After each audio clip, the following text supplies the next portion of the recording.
Sure. All right. Good afternoon, everyone. Welcome to the LTAC advisory committee meeting on this day, Tuesday, September 13th, 2022. Pass it over to you, Josh, for roll call. Okay, thank you. So we'll start off with Seth Storseth, Chair. Present. Janae Matan. Here. Sue Brayton. Here. James Carr. Here. Mary Damaris. Here. Jenny Wellman. Here. Stephanie Lyle. Here. And Lindsay Stover. Here. We are all present and accounted for. So Seth, I'll just go ahead and launch into the overview of what we're here for today. So on the agenda today, you'll see there's a list that has a link to it, each application that we've received. There's 22 applications for grants. I put them in alphabetical order, and for this meeting, I think we're going to try to go through them in order. I know we don't have everybody on the call at once, and some people have to come on later, so we will just adjust on the fly as we have to. But for those of you that are attending in the audience, just kind of keep an eye on where we are in the agenda, and you'll see where you're due to come up. And then when it's your turn to present, we'll call on you. I've let each of our applicants know they'll have about 3 minutes just to give a really quick overview of their proposal and what it is they're asking for. I know a lot of these are really familiar to us that we've funded in past years, so some of them won't have too many questions. Some of them are new, and we may have some questions for them. But the question and answer period can be really as long as the committee needs it to be to get their questions answered, but just try to be a little mindful of how much time and how many applicants we have to get through. The goal is to be out of here by 5:30, so if we can stay on track, that would be great. Just a quick review of what the process is, what the applications are for. So these applications are for funding from the lodging tax fund. The lodging tax is a sales tax that the city collects through the Department of Revenue on lodging that occurs in Gig Harbor. This committee is made up half of people that represent businesses that collect the tax, so people that work for the hotels in the lodging industry. And then the other half of the group is from representative of organizations that are eligible to receive the tax. So they're organizations that can apply for funds themselves and use those funds. There's 4 classes of things that we can use our revenue for: tourism promotion and marketing, operation of our tourism promotion agency, operation of a tourism related facility owned or operated by a nonprofit organization, or operation of and/or capital costs of a tourism related facility owned by a municipality. Most of our applicants today are going to be for marketing for just general tourism or tourism related events. We have a few nonprofit organizations that are looking for money to support their standard operations through the year too. Just to clarify, in past years, there's been some kind of back and forth on who can apply. It is limited to nonprofit organizations and municipalities. So for-profit organizations are not eligible to apply.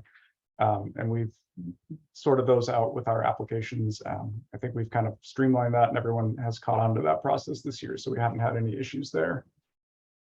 On the application form that everyone filled out, we listed some of the criteria that LTAC may consider. These criteria, and I'll just read through the list really quickly. The estimated amount of lodging tax fund available for the coming year. And I'll go over those numbers with you in a minute on how much money we actually do have to work with. Thoroughness and completeness of the proposal provided. The percent of the proposal request to the event facility promotions budget and overall revenues. The percent of increase over prior year of City of Gig Harbor lodging tax funded proposals, if any. Projected economic impact within the City of Gig Harbor in particular for protected overnight stays in Gig Harbor lodging establishments. The financial stability of the applicant's history of tourism promotion success, and then committee members' general knowledge of the community and tourism related activities. Just to be clear, and I think most of our applicants are aware of this, but if you are awarded an LTAC grant, what this committee will do is make a recommendation on how much your grant should be for. That recommendation will go to the city council later this year, and the city council will formally vote to establish the amount that each organization will receive. The city council is not bound to the amounts requested by LTAC, so even though LTAC may recommend you for an allocation, don't count on that yet until the city council has actually voted and approved that. That will probably come in November. Then once the city council has approved the grants, you will enter into a contract with the city. We will sign a contract that says that you will conduct your event, you'll submit your receipts for any expenses that are incurred, and then once the event is complete, you can submit an invoice to us and we'll reimburse you for those expenses. And then every applicant does at the end of the year need to submit a report to the city stating how many people came and visited and attended your event from outside of the 50-mile sphere. Anyone that came from 50 miles away and or spent a night for your event. I think that kind of wraps up what we're looking at here. Let me get into the financial part of it. I sent out some financial documents to LTAC yesterday that I got from our finance department. We'll get into those a little bit more next week when we start talking about the allocations that LTAC wants to make. But basically the bottom line is that the city's finance director has estimated that the LTAC fund will have about 1.6 million in it to work with next year. That's about a little less than 1.2 million that's carried over from our surplus budget that we've had for a few years. And then probably about 480,000 in expected revenue from LTAC next year. So the total on the agenda, I provided a list of all the applicants and the total asks that they had. If we were to fully fund every ask, that would really not even bring us to the 1 million mark.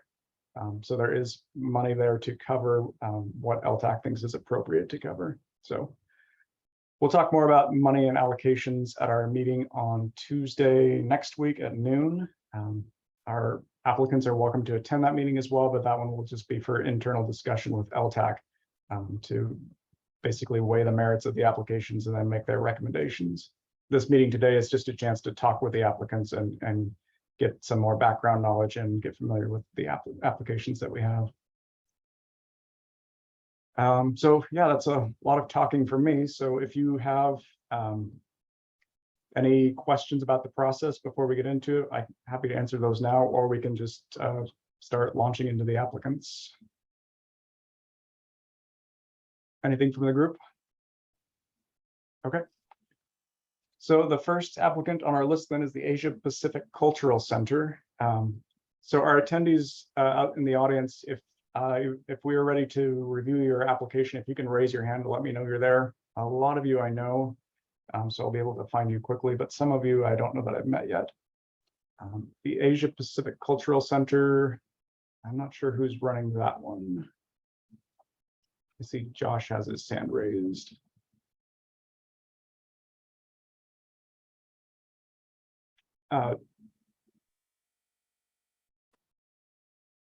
Josh, are you doing this application? No, I just raised my hand. Oh, okay. Yeah, no, just wait till I call on your application and then raise that and I'll know to bring you over. But All right. Okay, we don't have a representative here for the Asia Pacific Center, so I will hold that one aside until someone comes on for that, and then we'll skip to Girls Night Off. That would be me. Shall I raise my hand again? Yeah, let me bring you over to a full panel so you can share your camera if you'd like.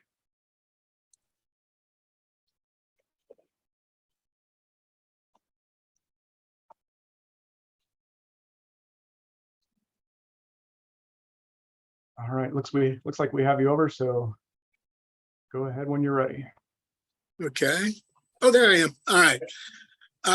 First of all, it's great to be working on Girls Night Out again after 2 years of not having a chance to do it.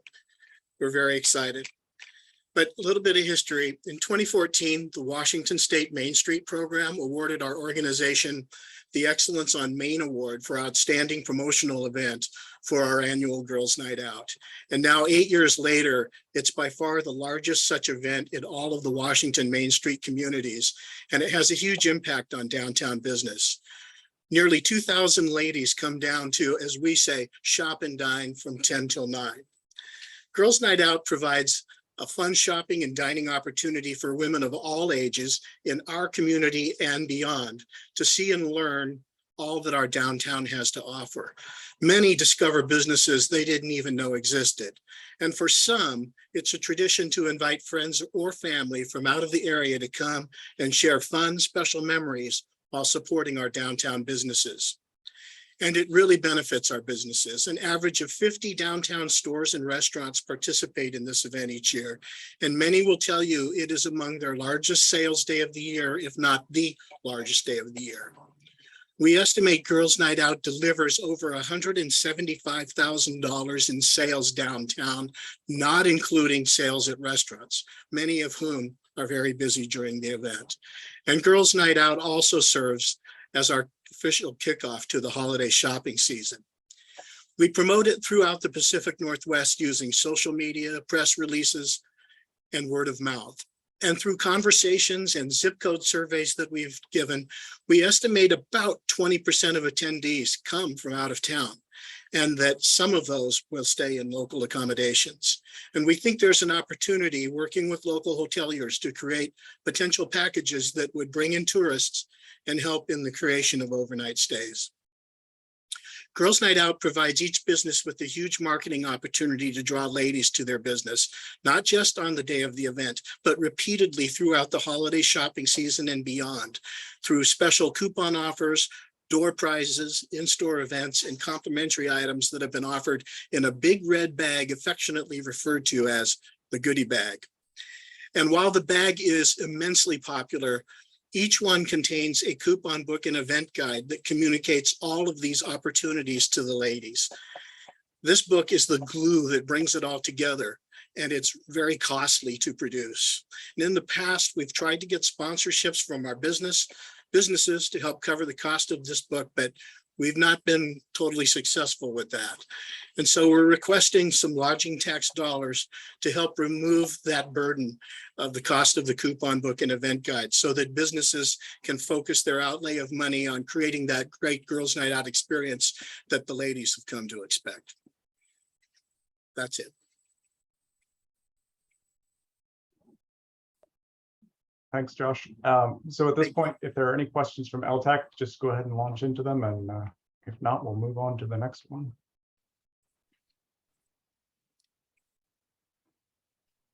I'm not Josh, seeing I anyone do have- raising any hands. Oh, Sue, go ahead. She's always got her hand up. Really quick, is it the 9th or the 10th? Is it Thursday, the 9th, or is it the? It's the 10th, which is a Thursday. If Okay, I think that does say the 9th, but so it is. It's the 9th in 2023. Am I not in? Oh, good point. It's Yes. the 10th That's this the year. why. That's the why, of course. Yeah. Love the event. You know, I love it. Love going, love being there. Would love to see some opportunities for something the next day to keep them here. We've talked about that. So if we can come up with something where they, you know, do that, they drink, they eat, they want to spend the night, and then what could they do on Friday? So let's talk Yeah. about that more. That's always Agreed. would be something. Okay. And following on that, in the coupon book, are there that the date could start the next day for some of the coupons? Yeah. So there's, it's very strategic the way it's laid out. There's one coupon for the day of the event to encourage them to shop on that day that they're there. But there's another one right next to it that's called what we call the come back and shop coupon, which is good for the next day and usually throughout the rest of the year. That means being throughout the holiday season to encourage shopping downtown during the holidays. So I have a question for you, which will be very similar down the road with many other applicants, because I see that their income exceeds the expenses. Is this a event that is designed to raise funds for the Alliance? That's part of what it is. It wasn't really originally designed that way. Because what we're doing is we're trying to get people to come downtown and experience the downtown. That's a big part of what our mission is. But over the years, remember, we've been at this like 11 years now. It's become a profitable event. But once you get there, you start relying on that a bit. So we're trying to, protect that at the same time. That coupon book that I'm referring to is usually 80 to 100 pages long. It takes a long time to design it, and the printing and spiral bound. It's a very nice little tool that they get. So it makes it a costly proposition. Thank you. You bet. And thanks for all your work on that. I know it's a lot of work. It's a labor of love. That's what it is. All right. Well, thanks, Josh. We will Thank you, move on sir. to the next one. Next on our list is the Downtown Waterfront Alliance again. This is for the Waterfront Farmers Market, and I think this is Heidi. Sorry, I'll get a little bit faster in getting these applicants promoted up here.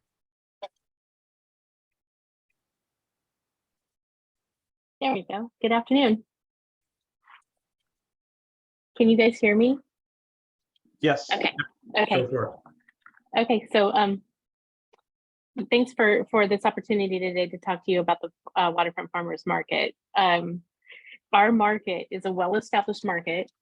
We've been in operation since 2015, and each year we have seen growth within the market as far as attendees, vendors, and everything else that makes the market what it is.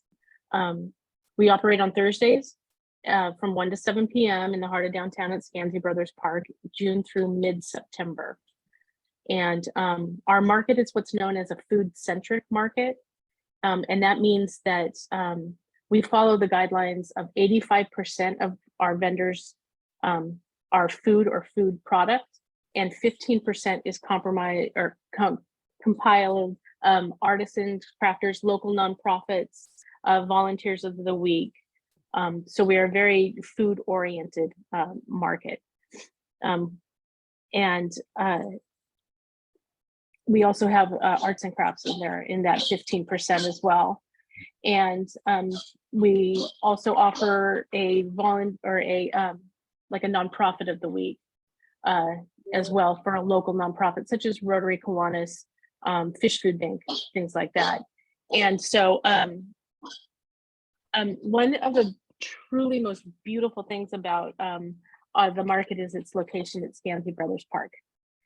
It's very high profile. It's very prominent, and that park allows access to the market in several different ways. People can arrive by car, bike, Pierce Transit. There's a stop right there at the market. On foot, we have several walkers, and by boat and human-powered watercraft. And this is something that we really kind of focused on this year, in that we have always done our counts. We count visitors entering the market in several different locations. And this year we really paid attention to the boating. And each market day, the boating traffic coming off of Jerechistock and entering into the market was between 150 and 350 visitors. And that was surprising to us, but it was neat to see. Our overall attendance this year was 30,000, and that includes all of the ways that you can enter into the market. We have counters at 2 different entrance points plus the dock, and we know also that from a past survey at the Seattle Boat Show that a farmer's market is really one of the very top things that boaters look for when they are planning their trips and their destinations. The market has really become the place to be on Thursdays in Gig Harbor, and that's for visitors and for locals alike. We offer the public a slice of what Gig Harbor life is. Each visitor is kindly and welcomed and greeted as they enter the market, and thanked as they leave. The atmosphere is upbeat and cheerful, and the products are all local. The vendors are all local, and the scenery is unmatched, and it's just a wonderful slice of what Gig Harbor is. And it's a great thing for visitors to do when they are in town visiting Gig Harbor. That's it. Thanks, Heidi. Any questions from LTAC members? I see Always Stephanie. me, sorry. Yeah, It's all right. Hi, Stephanie. Hi, great job. Hey, I just have a question for you because I'm looking at your budget, as you might expect. It looks like you operate at a deficit for the farmers market. Your budget says that if you have the LTAC funds, it would be, a loss of 13,900. If you don't have the LTAC funds, it's like 20,200. And either way, it's a loss of about 6,300. So you're really doing a community service here. I mean, it's not a break even. It's not even break even. So Right. I really like seeing LTAC support this program, even if it's in the summer and it's not a shoulder season thing, but it certainly is a wonderful program. So I guess my question is, how do you manage operating at a deficit, keeping the waterfront market going? Well, we are fortunate enough to be part of the Downtown Waterfront Alliance, which is the Main Street program. And so we do end up having to pull funds from the Downtown Waterfront Alliance. The goal of the market was never to be profitable. It was never a profitable venture for the Alliance, but we do want to get to the point where we're self-sustaining. Now, self-sustaining means grants and sponsorship and things like that. It doesn't mean that we can make that much money from the vendors. We're one of the lowest priced markets for vendors, and we do that for several reasons. A lot of one of it, which is we're an incubator for these small businesses. We've had several vendors that have now have brick and mortar in our downtown, which is pretty amazing. And so that we do view the market as a customer or not a community outreach, a community type event, not a for-profit. Mhm. Great. So if you didn't get the LTAC, what would actually be cut? Yeah, so let me. I can kind of spot some areas with, conference attendance and travel accommodations and some things like that. Yeah, and so when it comes to things like that, like the conference attendance and stuff, that might not seem so much like a big deal, but markets don't just happen. There is a lot of work that goes behind a 15-week season. And in order to keep up that type of quality that we want to present to the public, we need to be educated on all of the latest things from food safety, all the new permits that are required from the health department, from the USDA, everything like that. There is a bucket of knowledge each year that is put out to us. So a conference attendance is very, very important.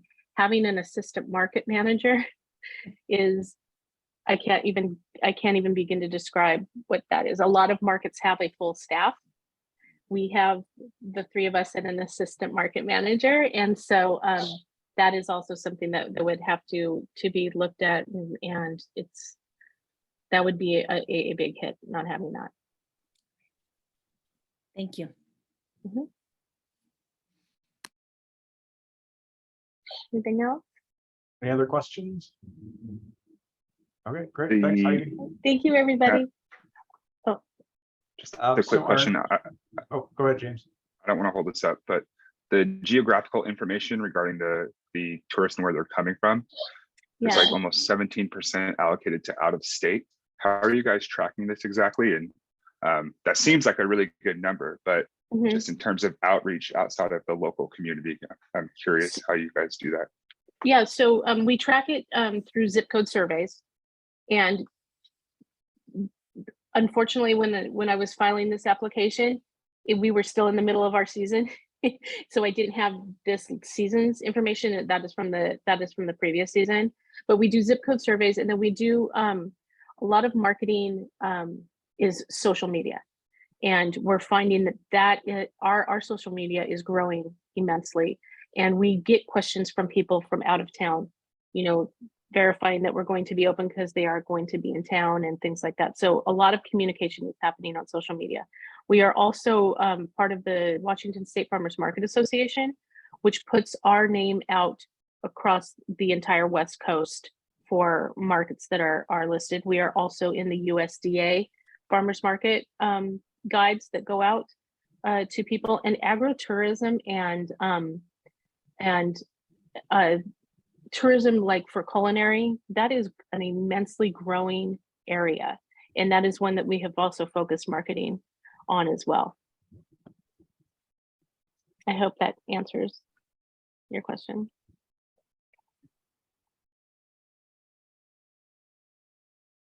Okay, well, thank you again, Heidi. And Thank you so much. moving on to our next application. Our next applicant is Dunnigan Brewing. It's actually sponsored by One Love Foundation, and I don't see the applicant in our attendees group here. So I will just really quickly, this is one of the applicants that we're going to have to keep an eye on before next week when we make our decisions. It was applied for by the business Dunnigan Brewing. The way that they've explained their application is that it is sponsored by One Love Foundation, which is a nonprofit. As of yet, I have not heard from One Love Foundation, and they're supposed to get me in touch with someone who is willing to sponsor this. If we do not hear from this group with someone who is actually willing to be, in a partnership with us to sign a contract with the city and organize this event, this would be one that we can't consider. But for now, it's here as a placeholder. Next week, I don't know if it will still be on this list or not. So, and I don't see that we have anyone here to answer questions about it. So we'll just put a placeholder on that one. And we'll talk about it next week. Next up is the Gig Harbor Boat Shop. I think that's going to be Nicole.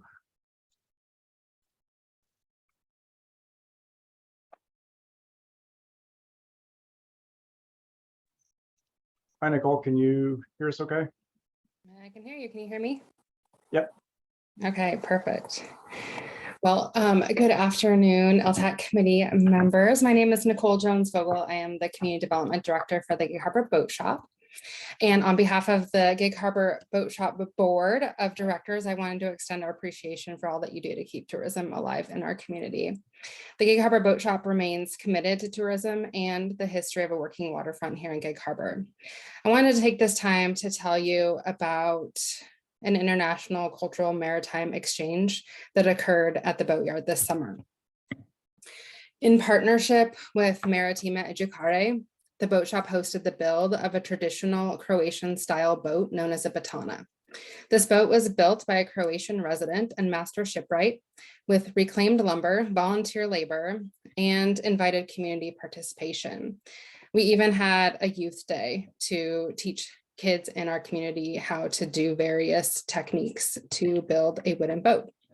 On the 3rd of September, we hosted the christening and the launching of the batana at the Eden Boatyard, and we had widespread attendance and considerable community support. This effort began as a way to initiate an ongoing international exchange with Croatia and serves to support any efforts that the city has in developing a sister city in Croatia.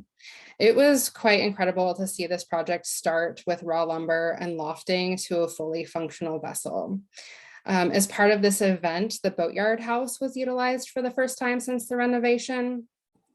And we held presentations that were provided to help support that overall educational component of this maritime cultural exchange. And we even had a Croatian band.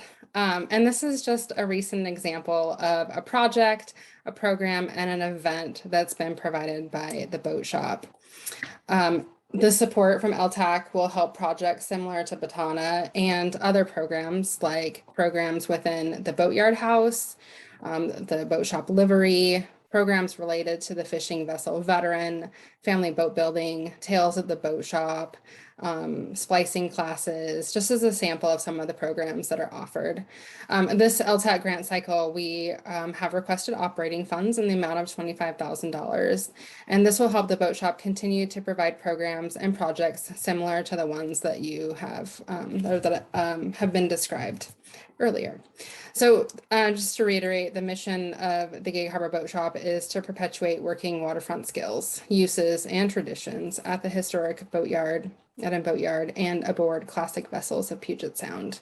Another program that we have starting up with the opening of the brick house is the Northwest Fishing Fleet Documentation Center. And so we've been going after grants to kind of help get that program going. So as you look at our budget, you'll see that we definitely have a need, and we are also seeking other grant opportunities and ways that we will adjust if grant opportunities aren't available, is that just really kind of slows our ability to implement some of our programs. Of course, with staffing changes, we may be slow to refill positions that are really critical to helping keep activities and just action at the boatyard alive. So thank you so much, and I'm happy to answer any questions that you may have.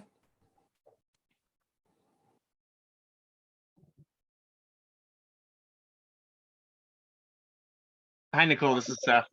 Question for you. So obviously I know about the recent boat project that you guys had.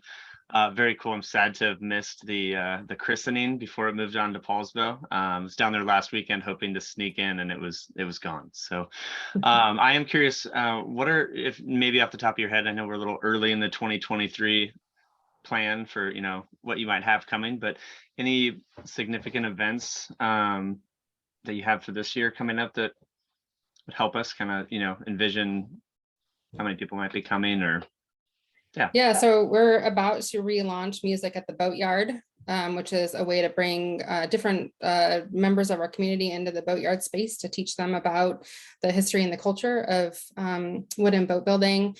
We also recently got a boat called the Poles Boat, and it is going to be renovated this next year in the boatyard. And then we will be really kind of launching into doing a bunch of programming in the brick house and really kind of expanding our educational opportunities. And it will also be open to community use. So we'll have community members who will be renting that space, and that will just naturally bring them to the boatyard. And so when we have things happening on Saturday or Thursday, or just kind of like our steady stuff that happens down there, they'll get an opportunity to kind of peek their head in and maybe get in the retail store and do various things to get more familiarized with the boat shop.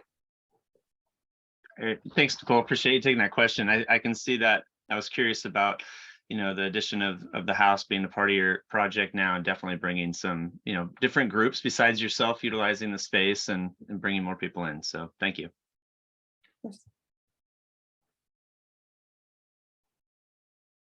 Any other follow-up questions for Nicole? I'm not seeing any more. So thank you, Nicole. Thank you. And we will move on down the list. Next up is Gig Harbor Canoe and Kayak Racing Team. And I think that's Kara.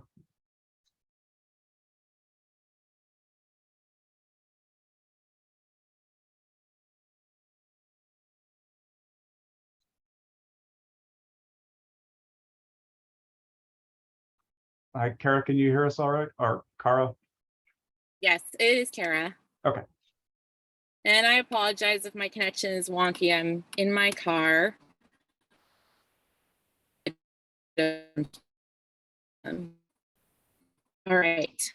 I can see everyone now. Thank you so much for meeting and letting us all talk to you. I'm pretty new to the community, and last year was my first Paddlers Cup, so you may all be more familiar with the event than I am in terms of its history here in Gig Harbor.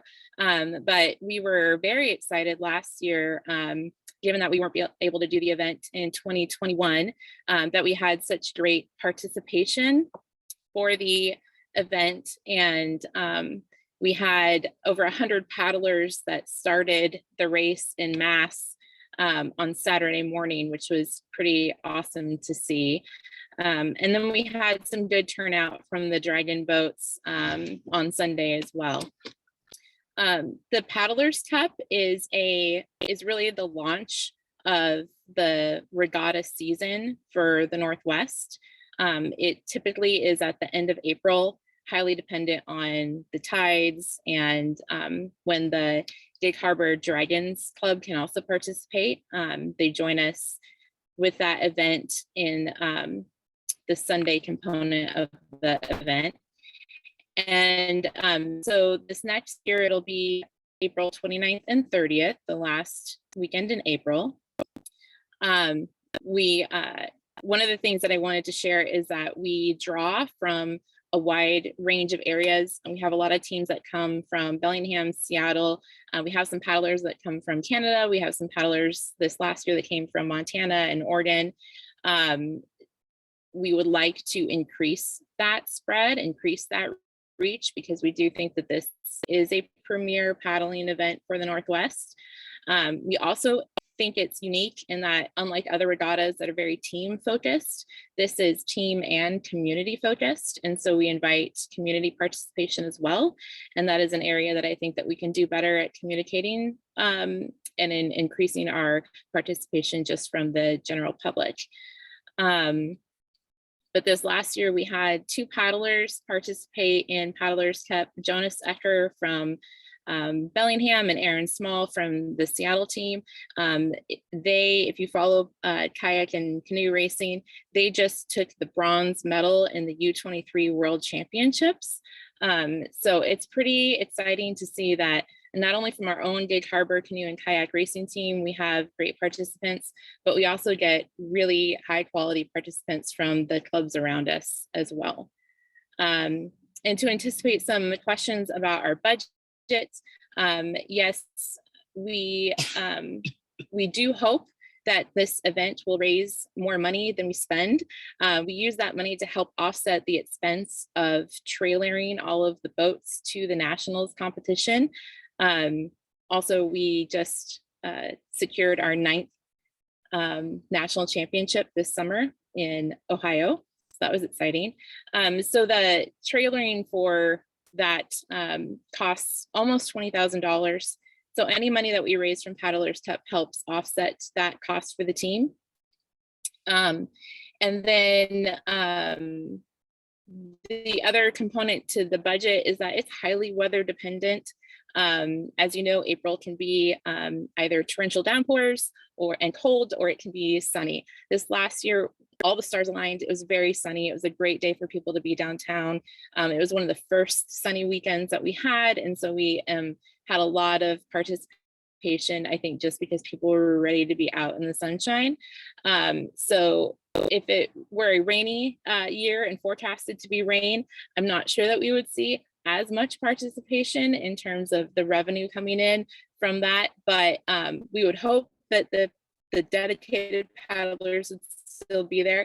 So that is the budget is sort of highly dependent on the weather and so we're really excited that the community came and backed us this last year, coming back from not being able to do it, and we're excited to grow the event in some new and different ways in the next few years. And we're very thankful for the City of Gig Harbor and the lodging tax support that you've given us over the past few years.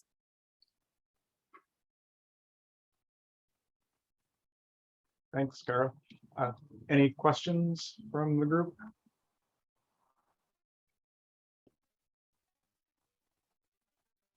All right, I'm not seeing any, so thank you, Kara, and we will continue reviewing this next week. Thank you.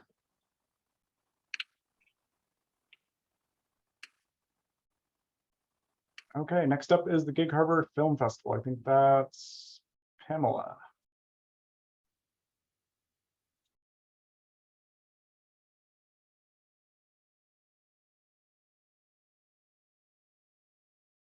Pamela, can you hear us okay? It looks like you're on our side successfully. Can you hear me? I can hear you. Yes, great. Okay, great. Thank you very much for hosting all of us. I'm Pam Holt, and I am the executive director for the Gig Harbor Film Festival. The timing is perfect for me to be sharing a little bit about what we're doing right now. We are so excited that we will finally have our film festival back this year. So we're kicking off next week, September 22nd through the 25th. And things are looking very strong for this year, and we expect the same sort of results for 2023. We've sold out of our VIP passes. We are currently selling our general admission passes. We have over 71 filmmakers and members of their teams, their artistic teams, relatives, family members and friends that are coming. So we've had really good response. A lot of those filmmakers are from out of town. They will be staying in local lodging. I put together a preferred lodging list, and for the film festival, we enjoy having our so-called celebrities stay at the Best Western, the Wesley Inn and Suites. It's a good location. Our filmmakers enjoy it. They also like the larger suites that are offered there. We also promote the other hotels that are local. So people have options. Some people like to stay at the Inn at Gig Harbor, which is really close to the theater. So that's an option as well. So now that I've been in this role since January, I've really been able to see firsthand all the different questions that people reach out and ask about, where should I stay? What else is there to do? That type of thing. So we definitely bring in many visitors from outside the 50-mile radius. And of course, we've got local filmmakers. We have a filmmaker that's coming from Bellevue and bringing his team. We've got a pretty significant group that's coming up from Portland. We have a filmmaker down there that we've been promoting a lot. So the festival is a pretty big cultural event that does bring overnight stays. And just a reminder, we kick off opening night, which is on Thursday, and then the festival actually ends on Sunday. So most of the filmmakers that are coming, they don't necessarily stay for 4 nights, but they'll stay for 2 to 3 nights. And so they're spending their dollars here and eating locally if they're not involved in one of our events. So we feel pretty strongly that we do bring in out-of-town guests, visitors, and now that I've been in this role for a little while, I've been able to see that firsthand. So we have really appreciated LTAC's support in the past, and we hope that we can count on that in the future for 2023. The amount that we're requesting is $25,000, and I'm open to any questions.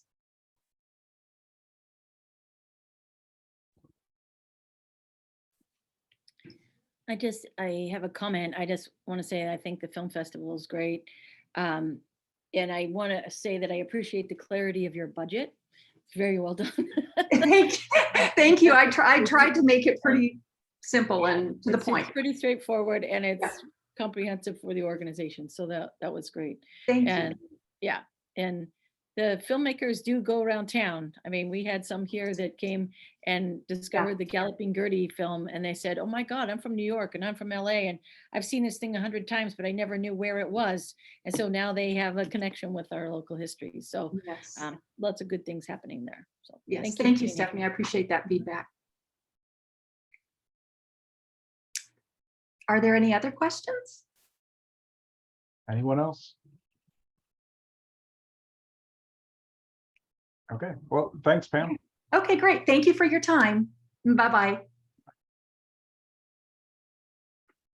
Let's see, our next group is Gig Harbor Kiwanis, and I don't see anyone in our attendees from that group. So if there is someone there, go ahead and raise your hand. I don't see anyone coming on. Gig Harbor Quilters, do we have anyone from Gig Harbor Quilters in the attendees today? Don't see that one either. Gig Harbor Rotary for the Galloping Gertie.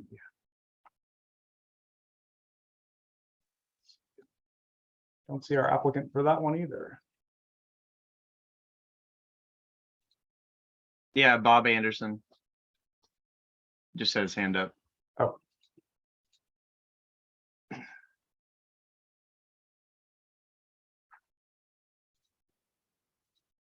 Bob, are you able to promote to panelists. There we go.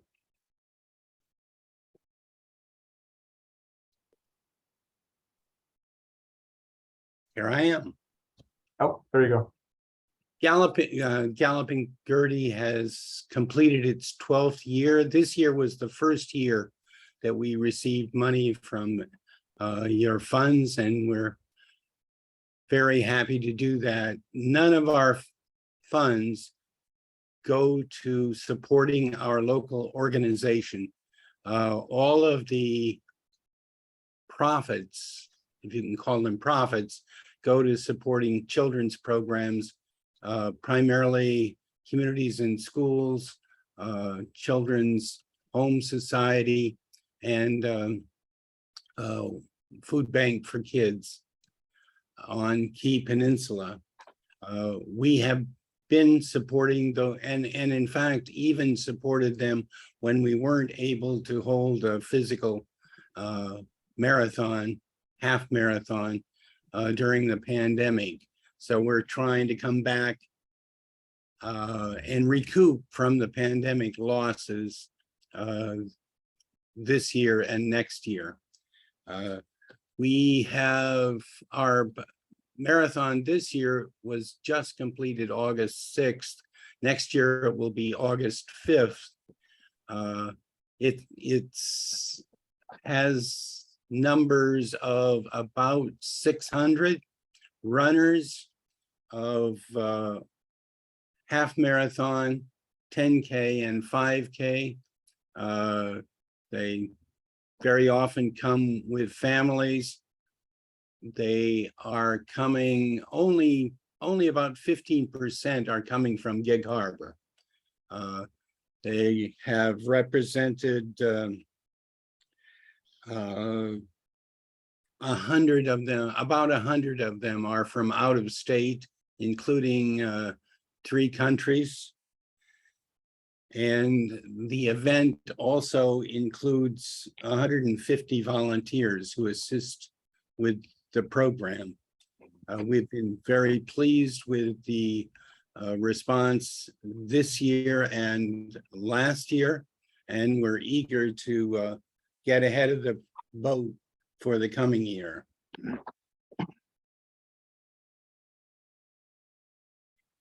I'm happy to answer any questions.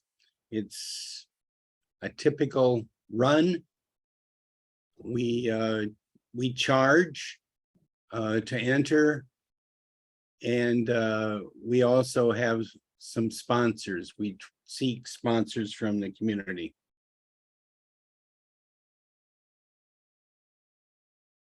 Any questions for Bob? You have the budget. Bob, this event typically happens in August, is that correct? Yes. Have you ever held it in November for the anniversary of the collapse of the bridge?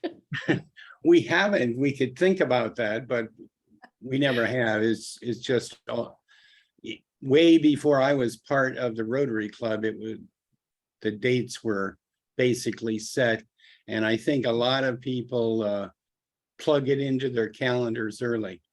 Yeah, especially those traveling from out of state. I can tell you it'd be better for lodging for us, November. And it would, I think, better weather. I've never run it because it's always so hot. Just a FYI for me, you know what I'm saying? So but definitely for us for lodging, if you change the date, something to think about, Bob. But I know I had quite a few calls this year, and I had never had calls before for people that were coming. And so how many people did you have? Did you have 900 this year, you think? We had 600. 600. Okay. 600 plus 600 runners. Okay. Plus accompaniers. Yeah. And then I was just curious, what did you use the funds for last year? Mostly, was it just marketing that we did allow you last year? Right. We used it for marketing, and also I think it's listed, maybe not directly. I guess I didn't see it. But the main thing is it adds to the amount that we can donate to those charities that we support each year. This is our only fundraiser that Rotary North has. Mm-hmm. Mm-hmm. Mhm. And The so broader- none of the money goes to our club at all. Right, It all goes to those charities. right. Okay, okay. Thank you. Any other questions? And I'd also say that I have another hat that works with the Sister City organization, and we're excited about the boat building project and excited about the project we had with Norway last December that we did pretty much all on our own.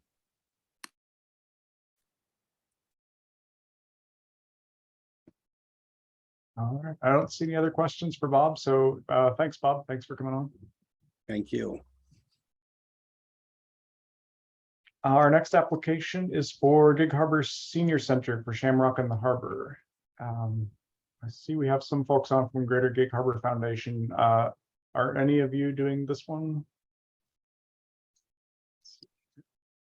I have Julianne coming on.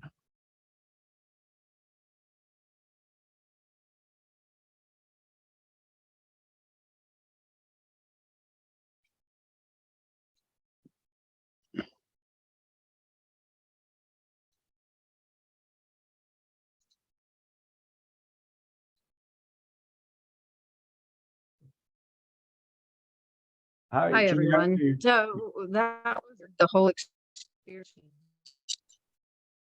Because I've been watching the whole process, and then suddenly my panels all diminished in size. And anyway, hi, everyone. I am here to report on behalf of the Gig Harbor Center, Joyce Schultz, who helped prepare the application, who is the chair of the board, apparently had a long dental.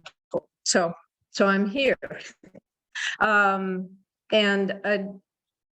I'd like to say, first off, it seems that the budgets that were provided with our applications are the expense side of the equation, as opposed to both the balance of the income and expense. And we're happy to send that if you would like, or I have a quick summary, kind of a P&L statement graph thing that I could bring up on the screen if you're interested.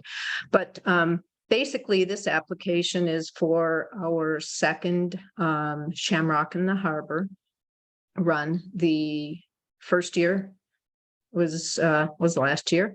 It was very successful. I believe we were just shy of 200 runners, and given the start location, duration of the current 5K, 12K run, we thought it was best to not aggressively try to increase the runners, but we don't believe that we'll have any trouble getting to 300. But if we get over 300, I think we're going to have to consider a different location. In any case, it was super successful. The like many of the things that the foundation does, or unlike this particular effort, helps to fund the Gig Harbor Senior Center, which is, despite all the communications in the media lately, it is the only senior center in Gig Harbor, and it's part of a nonprofit organization. So it has a very diverse income stream, and generating funds for the senior center through events and grants and other things is just part of the overall budget. So last year, we attached some analysis that is based on direct participation and does not include the actual like family units that maybe traveled with people, but you can see that 67% of the overall attendees were from Washington, but then we evaluated, how far away, and were they? And we had quite a few runners from more than 50 miles away. Being a first-year event, we did not track who stayed overnight and who stayed in the community, but we know that they were here for a good portion of that day, and many went on to do a variety of things within the community. So we're estimating that in our second year that we will have an approximate running attendance of 275 people, with about 15 staying overnight in paid accommodations, and certainly more than 30 people traveling from more than 50 miles away, since we had at least that in this first year. I'm trying to think what else I might be able to share with you based on what we know about our first year. Overall, in our first year, the income was around $19,000, and the total profit or profit that went back into the programs and operation of the senior center was around $11,000. And so program services and activities of the Gig Harbor Senior Center are covered in part through this effort. And I guess that's about all I have to share. So any questions you might have?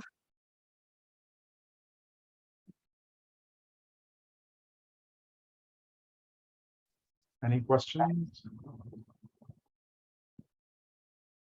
Not seeing any more questions from the group. Are you here to present on either of the other two Gig Harbor, Greater Gig Harbor Foundation applications? Do you want to do those now, or? No, I believe that those are going to be covered either by or by Ariel. Okay, I see we've got Ariel on the call, so. Okay. Yeah. All right, well, thank you for joining us, and we will be discussing more next week. Let's see, next on the list is Gig Harbor Sportsman's Club, the 2023 seafood shoot, and that is Dean Freitas.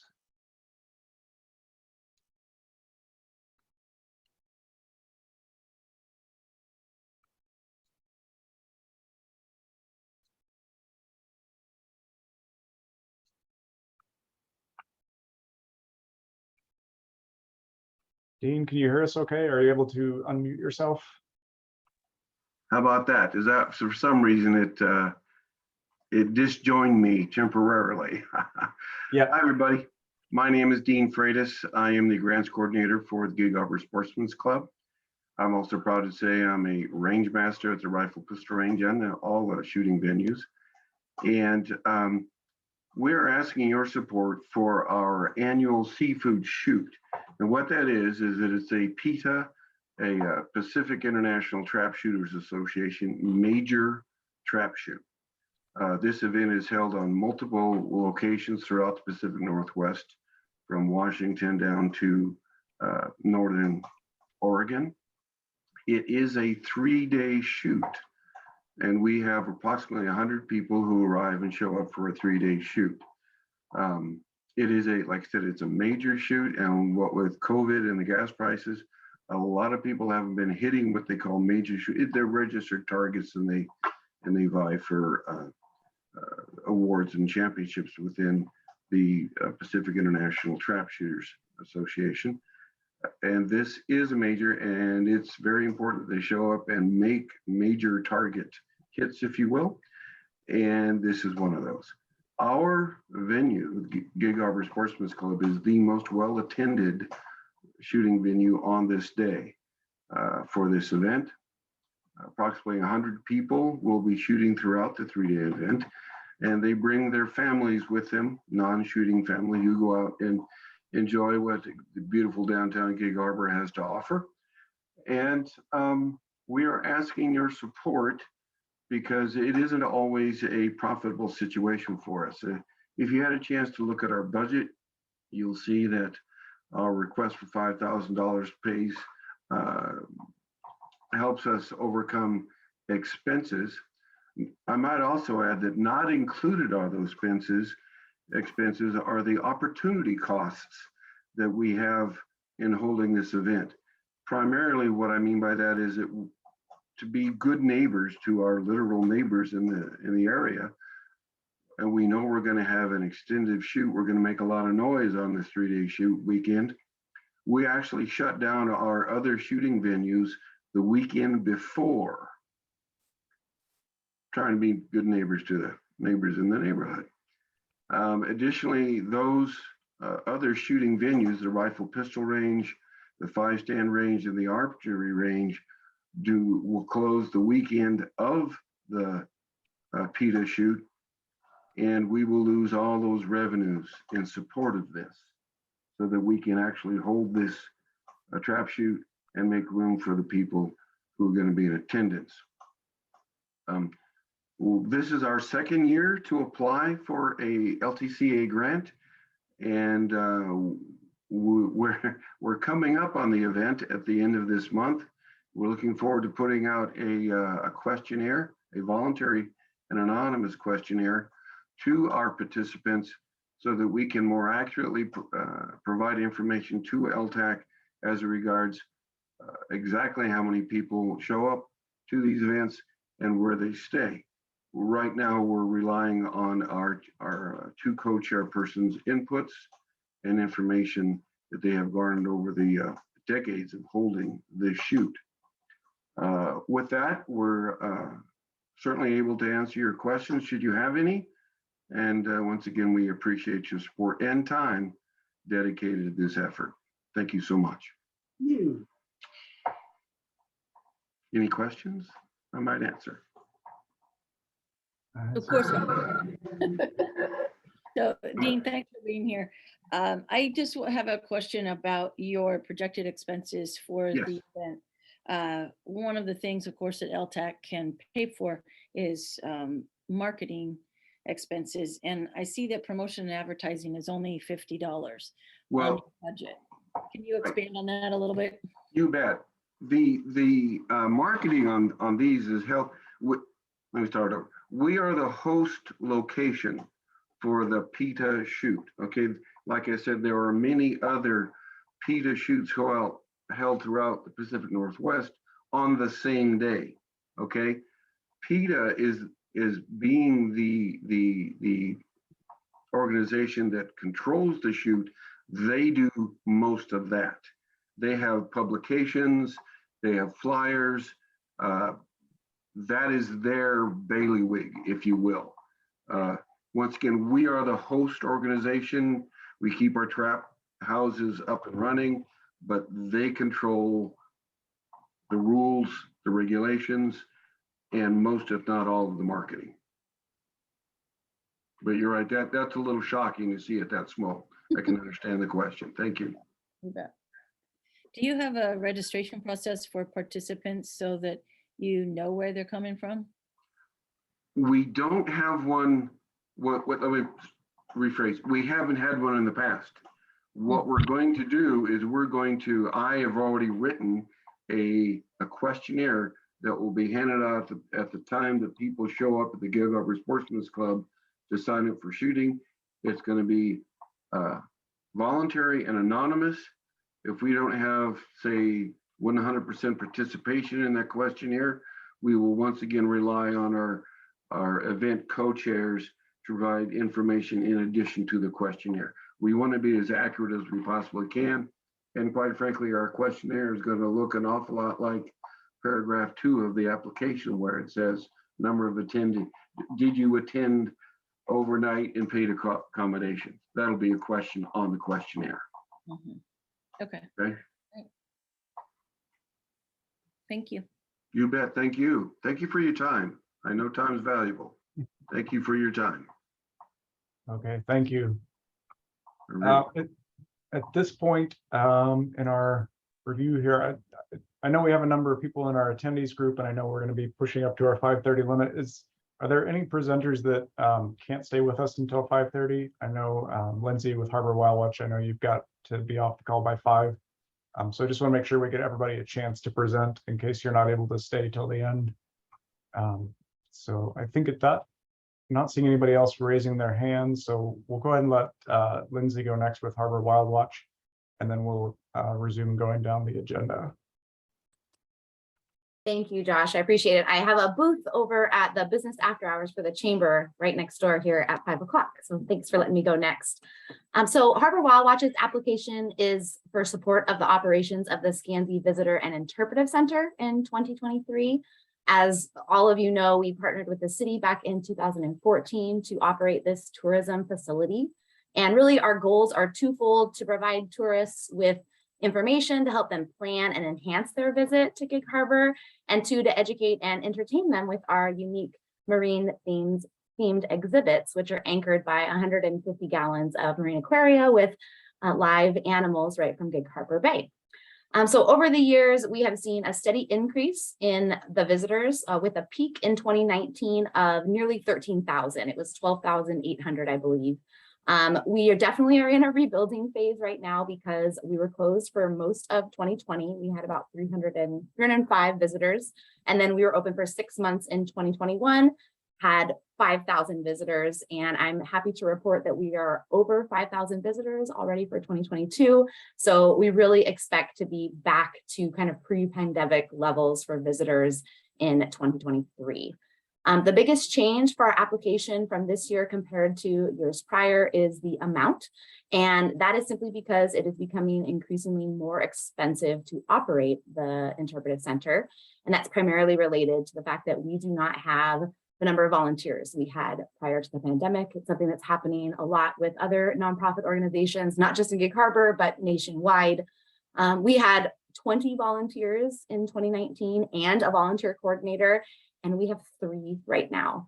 So that means that out of the 30 hours that we are open a week, only 9 of those are covered by volunteers. So the Harbor Wild Watch staff is covering those hours. So of course it's more expensive for a paid staff person to cover something compared to a volunteer who is donating their time generously. So we are confident that we're going to be able to rebuild that volunteer base, but it's not happening overnight or in a couple of months. We expect to take, a full year to get that back. So we really hope that numbers will, the cost of operating this facility will be back down in 2024, but we're really asking for the help from the LTAC to get us through this transition year that many of us nonprofits find ourselves in. So thank you. And of course, any questions that you have.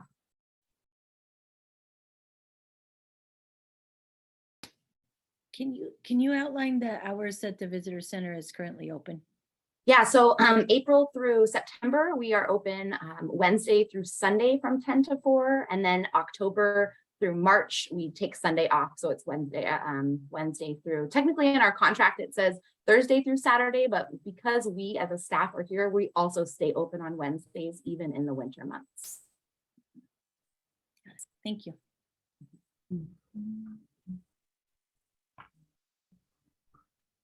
All right, any other questions? I think we're all pretty familiar with how the Scansey Visitor Center increases our tourism around here. So thanks, you, Lindsay. Next up, we have Gig Harbor Yacht Club Junior Sale. I think that's Joan. Promote you over.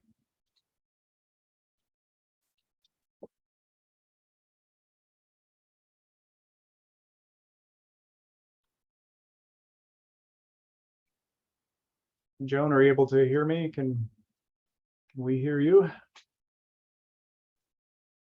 Okay. I see no camera though, but we can hear you. That's not a big loss. So am I doing something wrong there, Josh? I'm not sure on the camera side, but we can hear you fine. So if you want Okay, I'll just go ahead. Yep. There's the camera option in the lower left-hand corner by the mute. If you move your mouse, it should appear. I just found it. Thank you so much.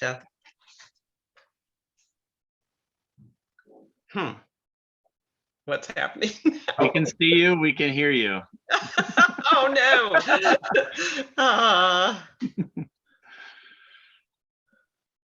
Okay, go for it. You got me? Okay. Okay. I'm Joan Storkman, GHYC Junior Sail Volunteer Program Director. Junior Sail is a nonprofit providing sailing experiences for youth ages 6 to 18 for the past 13 years on the waters of Gig Harbor and running out of West Shore Marina thanks to the generosity of the Stearns family. It's a separate but supported by Gig Harbor Yacht Club. Sailing's a rather expensive sport with boats, sails, and equipment, and we've never asked for funds from the city previously. Instead, our 13-member board works hard year-round to raise funds with an annual auction, which is coming up October 7th. Hope you'll join us, as well as grants and donations from our wonderful community. In order to reach underserved youth, the board additionally raises $10,000 in scholarships each year. Several years ago, we joined Tacoma Yacht Club, formed a race team, and now have 45 racers traveling around the Northwest for competitions. Recently, we began managing Tacoma Yacht Club's sailing program and now utilize their facility on Willachet Bay. As you might see from the grant proposal, Junior Sail served 603 kids last year. 41 of these kids were from outside of Washington State and 55 traveled 50 miles or more. These families dined in Gig Harbor restaurants, shopped for goods and services, and stayed at our local hotels.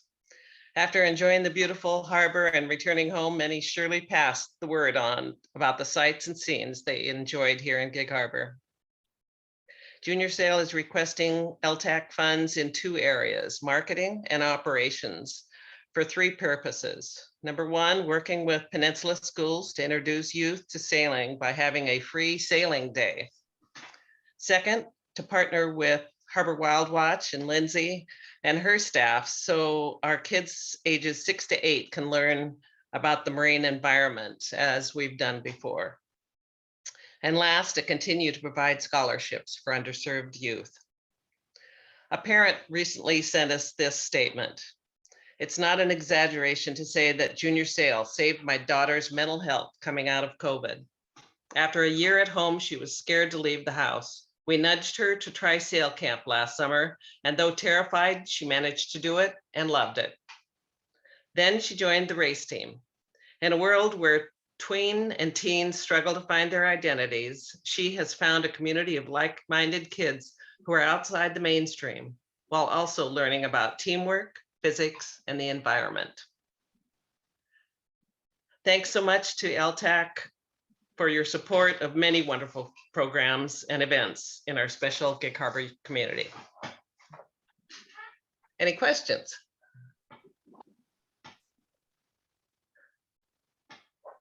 Yeah, questions? Always questions. So Joan, thank you for all the work you do on the Junior Sail program. It's pretty awesome.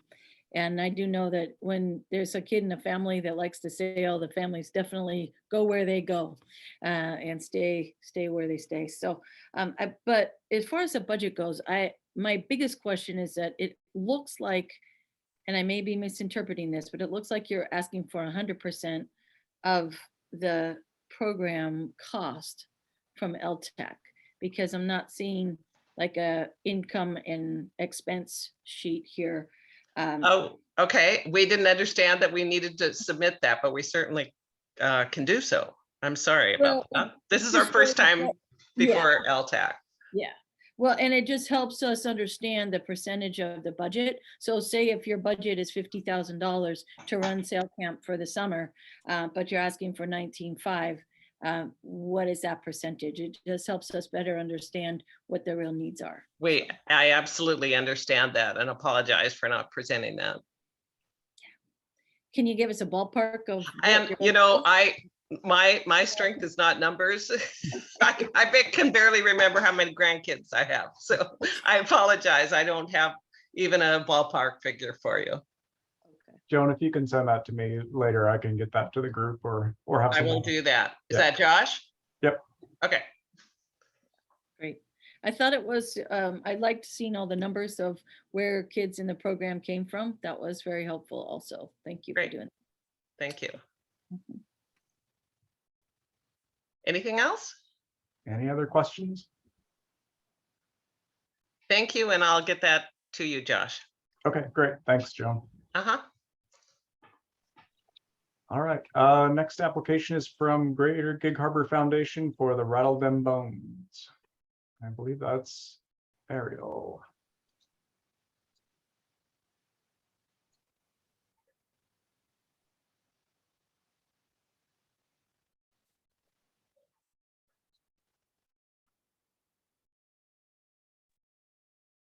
Hello, everyone. Can you all hear me? Yep, sounds good. Okay, perfect. So as Julie mentioned, we did not realize in the submittal that the second half of the budget fell off. So we will send that over to you, Josh, for all three events, making sure to include the income as well.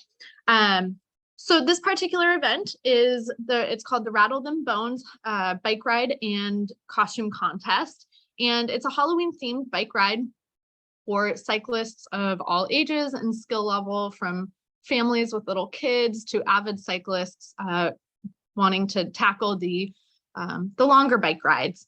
And biking is a sport that's appreciated and loved around the region. And we have come to learn, I am not personally a biker, but our chair, Marlene Drucker, is an avid cyclist. And in being part of this event and bringing Rattle Them Bones under the foundation, we have learned that bikers enjoy traveling to different cities to participate in fun themed bike rides. And so as you will see in our application,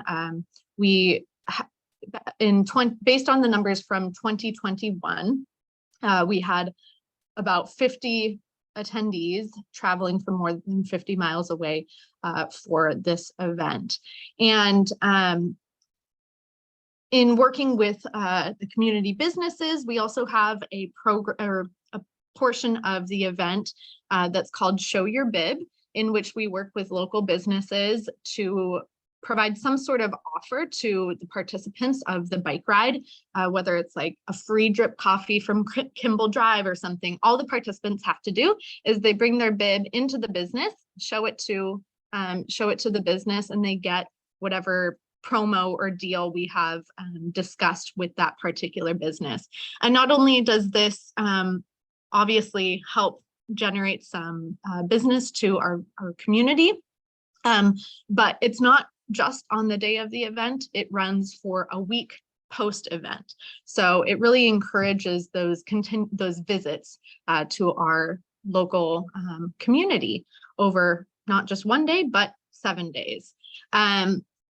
For 2023, as we begin planning now,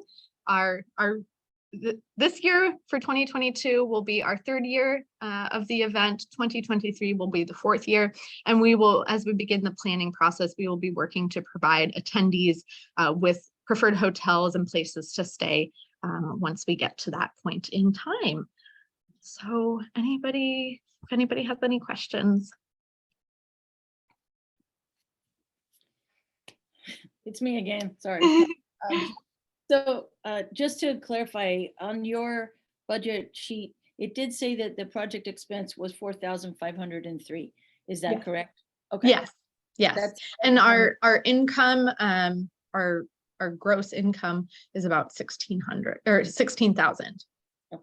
And I should note that all of the funds from this particular event go directly into the community recreation fund, which provides local organizations the ability to enable all youth to participate in athletic sports, regardless of their family's ability to pay. So it covers registration fees or if equipment's needed or anything like that. So that's where all the proceeds of this particular event go. Great, thank you.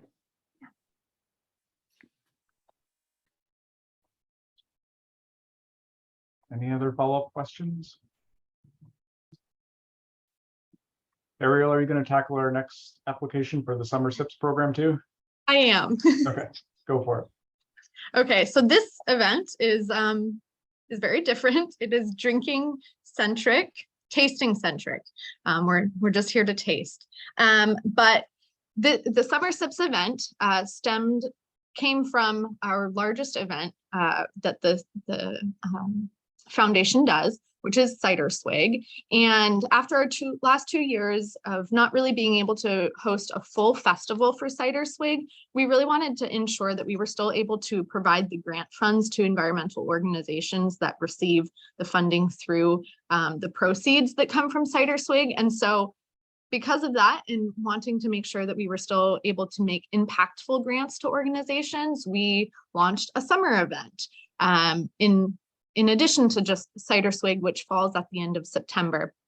And so with the success of it, we decided to launch not just a COVID event, which was a pick up and go type style festival, but we launched a full-on event and have deemed it Summer Sips at Uptown, which is where it is hosted. And this is really not just cider focused, but it's other local craft beverages as well. So it's really celebrating our local beverage makers from 253 and the neighboring area. So 2022 was our first year for the event. And while it was our first year, Summer Sips brought out almost 500 attendees and 14 vendors. So we were really excited about that. The event attracts people that love cider, beer, wine, kombucha, and we had people travel from very far away based on registration. And so we're excited about what 2023 will bring for the second year of the event, and hopefully bigger and better.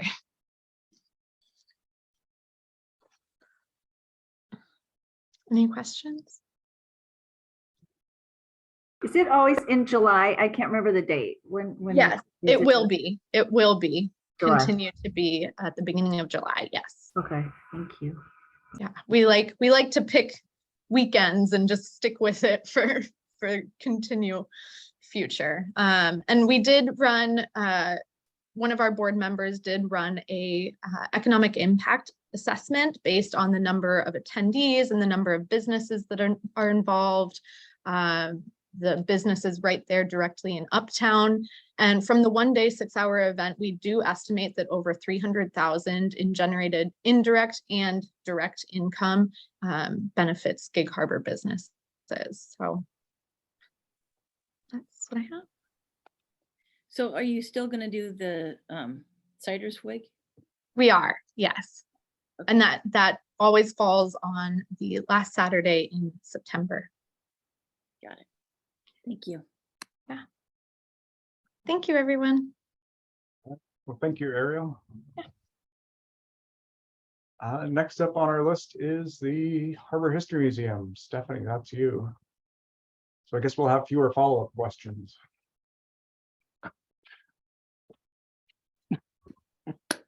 I know everyone is in the home stretch here, but thank you for the opportunity to be able to share some of our latest data with everyone here at LTAC. I'm sure that the numbers surprise folks, but I just want to tell you where that came from, because we've been doing a full survey of our visitorship over the last 5 years. And so it's been really interesting to look at the numbers and associated with where people are coming from. So this average came from 2018 to 2022. And of course, there's 2 COVID years in the midst of all of that. So numbers are quite different. But I think the main point here is that on average, our 5-year average of visitors from 50+ miles away is 2,723. And believe it or not, it costs us about $60 per person on average to have the museum open and, you know, have new exhibits and programming and all that fun stuff. So, so while this looks like a big number, it ultimately is based on real data, so that people can understand sort of where where the money goes when we actually receive funding. So this year, our numbers are on the rise. We are back open Wednesday through Saturday. And so we've seen a lot of visitors from out of state.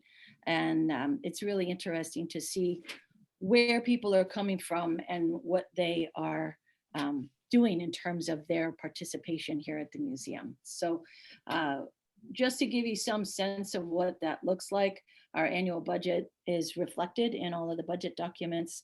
And we are just looking at, oh, I don't have this number right in front of me, but I think it's about 37% of the overall budget. So I think it's important to just look at the fact that the museum is also a year-long venue. People can come here year-round, and we are not summer-centric or winter-centric. We are all-centric. So we are always trying to find ways to build visitorship during those off months when we don't have the summer travel that we love to see happening. But in the winter months, what can we do? So we're looking at a variety of different programs that bring people in, as well as support for some really outstanding exhibits that we're both creating here, unique to our area, as well as bringing in some special exhibitions from outside of the area that have a large national appeal. So bringing those exhibits in the winter months actually helps build our visitation quite a bit, because they will be a draw to bring people here from other places. We can also partner with other organizations and larger organizations to build visitorship as well. So we're really working on building our numbers back to pre-COVID numbers, which is around 10,000 a year. I'd love to see it be more than that, because we are a growing community. We have a lot to offer. And if the museum has the support that it needs, then we can really build up our programming. Another really cool thing is that the Shenandoah was named an American treasure. And as we're moving forward with that project, we actually have people from all over the country now coming to see that boat, because we had some marketing dollars from last year. We were able to advertise in Wooden Boat magazine, and every wooden boat aficionado out there that's like, oh my God, I got to go see that boat. So, so it's really coming along beautifully, and we're just delighted to be able to share that. And we'll be able to build more programming around that, pull in a variety of different audiences. And I think that we can really use LTAC dollars effectively to build our audiences from farther away, pulling in audiences from Portland, Seattle areas, so that we're really elevating the visibility of Gig Harbor as well as the museum. So I'm happy to take any questions.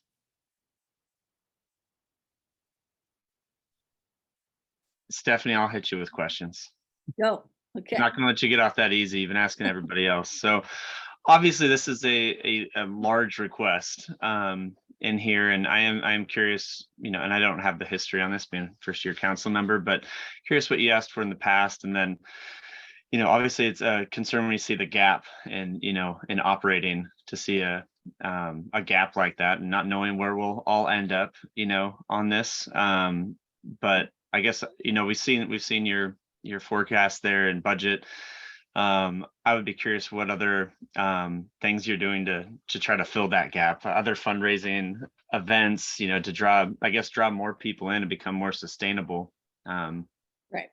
Well, I mean, we are a community funded museum. So, I mean, I am actively fundraising all the time. And that means grant writing, working with various donors, doing campaigns, that sort of thing. So to fill that gap, I mean, basically, if it's not this grant, it's another grant, another potential program that can basically be self-sustaining in terms of money in, money out kind of thing. Yes, this is a large amount, but it also is a reflection directly of visitors that are coming from 50 miles away or more. So if we can actually reduce the number per visitor if we can have more marketing dollars to raise the profile of the museum and invite more people to come in.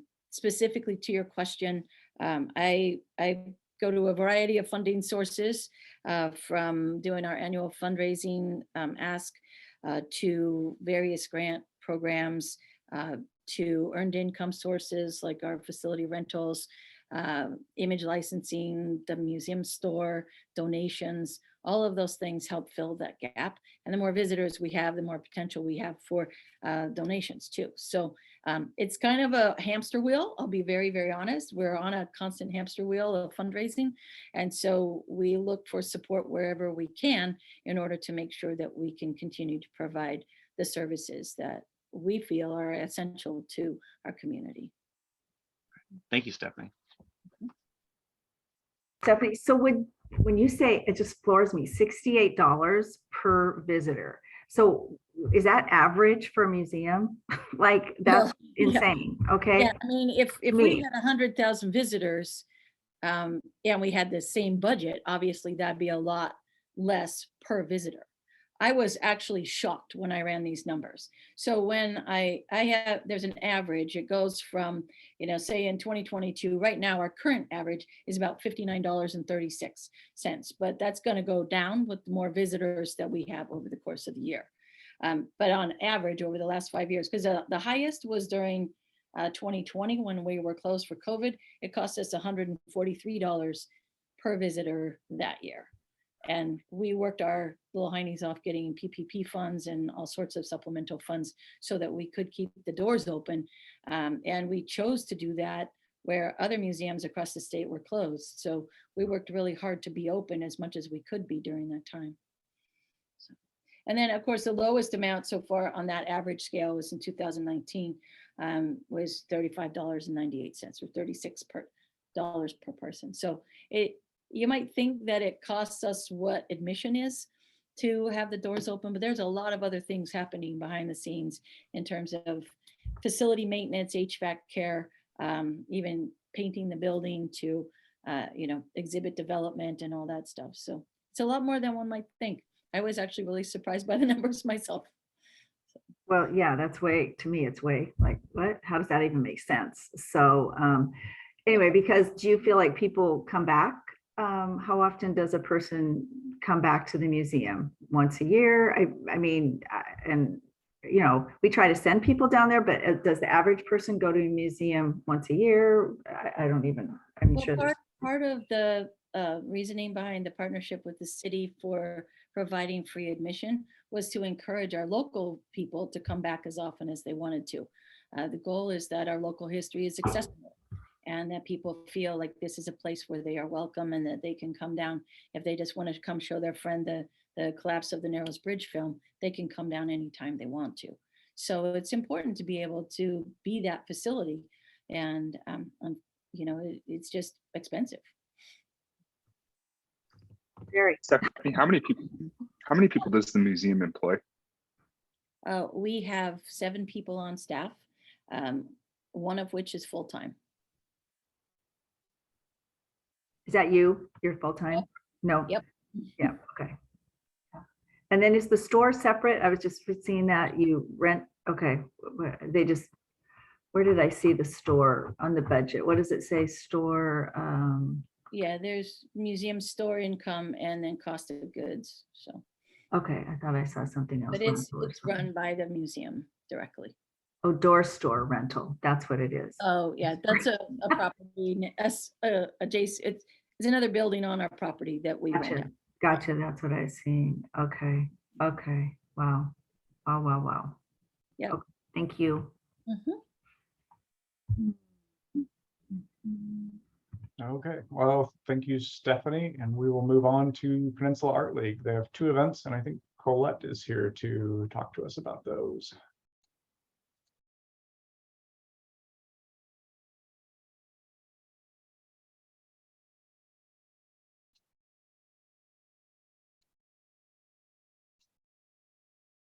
Hi, Colette. Hi, Josh. Good evening, everyone. Thank you so much for entertaining our grant applications. And thank you so much for your past support. This review is actually very timely because we just had our, I think it was our 34th. I have to look at the numbers. That we've been doing this so long. I haven't been part of it this long, but we had our 35th summer festival in July. And our 20th open jury show is presently at the Harbor History Museum, and it opened to the public last Saturday. So Peninsula Art League, if you're not familiar with that, we're about 160 members strong. It has been in this community for about 40 years.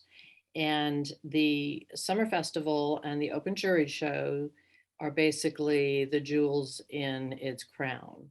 Those are the biggest events we have where we bring the art, our artists to the community, and we bring community to the art that is being done. The Summer Festival, we usually have about 140 vendors. This past year, it was kind of a soft return after COVID, and we only ended up with about 100 vendors. After doing some market research, we noticed too that, you know, our application fees are very low compared to others in the industry. But because it was a COVID year, we just left it as it is. We see that as an area that we can improve on and improve our income stream. And then the open juried show is similar. We usually have about 100 to 120 applicants. And then usually from those 100 to anywhere between 65 to 100 artists are actually juried in. And this show, the open juried show, is advertised on a nationwide online juried application process. And so we have entries from this year. We had people from all over Washington, Oregon, New York, Illinois, Colorado. It's quite amazing. And the same with our vendors for the Summer Art Festival. They are usually from all over Washington. And we did something new this year. We did a survey afterwards of our vendors. And one of the things that we were told was we're not reaching out far enough or on their behalf for advertising. And so that's really where we want to improve. What we'd like to do is do a booklet to give all the vendors and all the artists that have lodging, that have area, where do you go to eat? Where do you stay? And also marketing materials, share with them our marketing materials so that then they can use their social media and it just multiplies. So I don't think we've done that well enough in the past, but we are sort of in the middle of a growth period right now, and we are going to launch a new committee that is all about communications and marketing. And as far as people who stay, we know that our artists come from all over Washington and from different states. As the visitors, I think for the Summer Festival are largely in Gig Harbor or the Peninsula. We know that people stay overnight, but basically our numbers are based on anecdotal evidence and historically, because, you know, as I said, we're in our like 35th year for one and 20th for the other. So I think it was, as one of the other applicants just explained, they're going to do a survey. Now that we're into this doing surveys to find out more information, that's one of the questions that we will also ask them.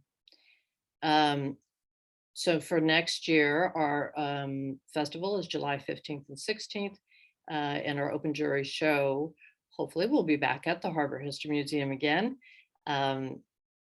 If Stephanie lets us, from October 6th through the end of November. And if you haven't already done so, you should go to the Harbor History Museum, because I have to say that I think this year's open juried show is probably one of the most beautiful I've ever seen. The art is amazing. I've tried to very quickly kind of anticipate what you might have questions on, but I'm happy to answer anything you have. Questions for Colette? I'm not seeing any. Nope. Okay, well, again, thank you so much. We really appreciate being considered for this grant. Thank you, Colette. All right, take care. Okay, next up is permission to start Dreaming Foundation, the prayer breakfast and race for a soldier. Is that going to be, I see Leslie and Steve. Steve's got his hand up here.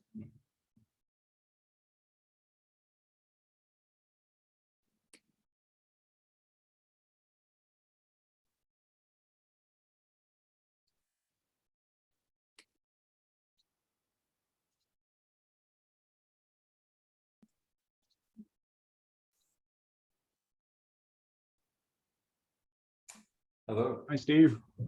Can you hear me okay? Yep.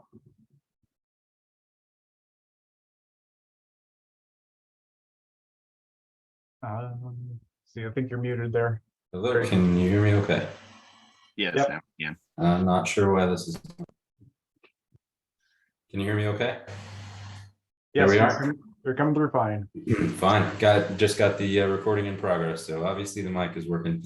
Hey, thank you for your patience, and I respect your time, and I'll get to the nuts and bolts as quickly as I can here. But for those of you who don't know me, my name is Stephen Easton. I'm the executive director for the Permission to Start Dreaming Foundation. We truly appreciate your past support with the LTAC grant funds, and are really looking forward to continuing the partnership if we're lucky enough to do so. We are a nonprofit organization that is focused and committed on providing first responder and combat veteran initiative support and training for those who have volunteered to serve our communities, both domestically and abroad. We are an organization that looks to alleviate the difficulty that comes with the burden of service, and work to allow our combat veterans and first responders to live as the best, most full examples of themselves as possible within their communities. That requires quite a bit of effort, time, and expertise. We are built around providing community and support for that community of individuals. We are also committed to providing training and engagement and education on post-traumatic growth, to grow from the difficulties that a life of service can provide. One of the cornerstones of our organization is Warrior Path. That is progressive and alternative training helping heroes. And it is a specific, very expertly tailored educational program for combat veterans and first responders that includes a 7-day live-in process with a 3-month follow-up, and then lifetime continued support within that community. That training is fairly expensive, almost $10,000 per applicant, and we run 1 class per month right now at a facility that we lease. And we have a cohort of up to 8 combat veterans and first responders who go through each time.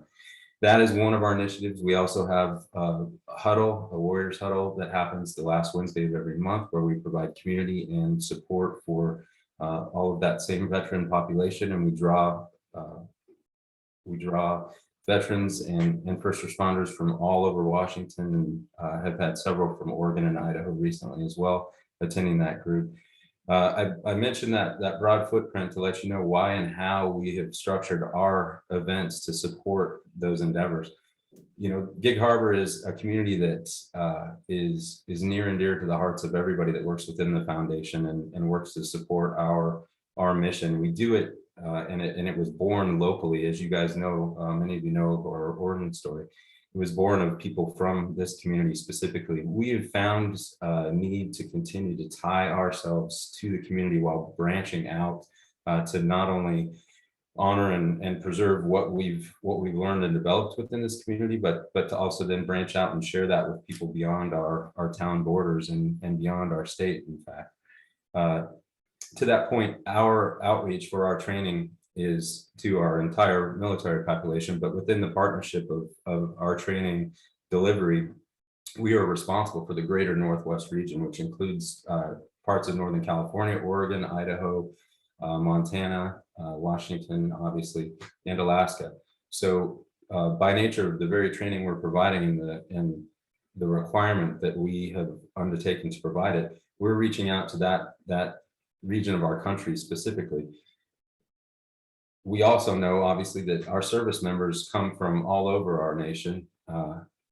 They come in through service at different duty points and have family and friends and choose to live all over the country. So our network actually expands and includes our entire country. And now, because people have found other places to live beyond our borders, those outside of our nation as well. And the reason I point that out is because our natural want and interest is to continue to connect with our veteran and first responder community wherever it exists. Well, it happens to exist throughout our entire country. That leads me to where we are with our programs. We have 4 major programs that we use for events that we put on within our Gig Harbor community every year to advance our community connection and understanding with our endeavors and our interest in providing that support that I've mentioned to you. It is also an opportunity for us to explain to and to further develop the community understanding of who we are and how we're connected, and of our veteran community and first responder community to who what Gig Harbor really is, the heart and the beauty of this community. We found that one of the best ways for us to get on common ground and equal footing with those people that we're serving is to meet them in a place that allows them to open up and to be part of the education and experience that we're trying to provide. Gig Harbor is the absolute perfect place to do that. And it's one of the reasons we continue to find ourselves working to be as ingrained in the community as we possibly can. So we've asked for LTAC grant funding specifically for 2 of our events. We have our Swing for a Soldier, and we pull many different people from outside the state in for that golf event. We also have our Pull for a Soldier, which is coming up on the 30th, where we have trap shooters and supporters coming in from all over the place. But our 2 programs, the 2 that bring the most commitment and the most involvement from outside of our town and our 50-mile radius here, are the Prayer Breakfast and our Race for a Soldier. The other reason that we wanted to specifically request funds for these 2 endeavors is because we felt this would be the best way for us to get the best bang for the LTAC money that we possibly could offer. These 2 events allow us to reach out within that network I described earlier to work to put a weekend forward where people can come in for our breakfast that happens on Friday and stay throughout that weekend for our race that happens on Sunday, and tie those 2 events to an entire weekend experience within our community and within our area to enjoy the beauty and the heart of this community that I mentioned earlier. We've worked specifically, our race just happened, as you might know, and our prayer breakfast happened just a couple of days before it. I don't have the official numbers yet, but we're well over 900 runners, and next year we're targeting and we'll surpass 1,500 runners. Those people come from the entire region, as I mentioned, and with our weekend design and the way that we promote this event, need to and want to stay in and around Gig Harbor to frequent the businesses and work with the hotels and lodging that our community has to offer. On top of that, we try to tie each of our different endeavors with race pickup and packet pickup for the race, and for the other engagement endeavors that are required, we try to tie those to local restaurants and local businesses to allow for greater engagement. So that cross promotion, that cross support is something that we're working ever harder to incorporate. And especially now this year, as you guys might know, we finally have been able to have our race route, first time in 12 years, run directly through downtown Gig Harbor and along the waterfront. I know Mary's clapping there, and that's something that was amazing for us to have this year for a bunch of different reasons. One, our town, as you guys know, is incredible and one to be celebrated. The views running along that waterfront, tremendous and terrific, easy to celebrate. It also gives us the opportunity to incorporate the other businesses within the downtown area and the waterfront bowl there into our advertising of this event, not just as a race, not just to come and run, but to come and experience our town and our community in the way that we hope. And that really, as I mentioned earlier, and I'll wrap this up. I could go on for days talking to you guys about this. It's something that excites us all. When you get to tie someplace that you care deeply about to a process that you and a purpose that you care deeply about, you get impassioned. So I apologize, but one of the things that we're really excited to do is to take this next step and to continue to further partner over that weekend with area businesses. So the last thing I'll point out to you is the way that we projected our budget related to potential grant funding was to attribute those dollars that you might be generous enough to provide to us to the things that we thought would most directly impact, through the events we thought would most directly impact, but through the specific line items within those events that might be the best expenditure of the money for the residual benefit to all of the community businesses involved, which, as you'll see, are speaker fees and travel and accommodation, which includes the room and board expenditure. So spending that money back into the community and local restaurants, and drawing speakers with a national audience that would probably bring people from outside the region, including our marketing and promotion with our signage, video, and outreach there. And as you'll see for our Race for a Soldier, our race and volunteer shirts, one of the reasons we wanted to use the money, or we project to use any funds that you might provide for us in that regard, is so that we can use that to further advertise on our volunteer and our race shirts. We have sponsorship information. So these shirts that people like to wear that show our logo and show their commitment to our cause also then carry the businesses that are also sponsored and part of our endeavor along with them. And we want that to last beyond just the weekend and into the year. So again, sorry for taking so much time. I didn't intend to talk so long, but I truly appreciate you considering us, and considering your partnership with us in this endeavor. We really do intend to bring every level of engagement to our community we possibly can with this event and the entire weekend. Thank you. Thanks, Steve. Any questions, follow up from the group? Okay, yeah. Thanks for coming on, Steve. So we have covered all of the groups except for the city's application. Just a quick rundown on where we're at. We didn't hear from Gig Harbor Kiwanis for the Veterans Day celebration or Gig Harbor Quilters. We didn't hear from Key Peninsula Farm Council or the One Love Foundation. The Asia Pacific Cultural Center didn't present for their Korean Chuseok Festival. I know they were planning to be here, so I'm not sure why they weren't here. This was an event, if you'll remember last year, that council really wanted to sponsor and came back and requested that LTAC provide the authorization to fund that. And Councilmember Denson attended it last weekend, and she came back and reported glowingly about the festival. So I know this is one that the council likes to support, but I'm not sure why they weren't able to attend today.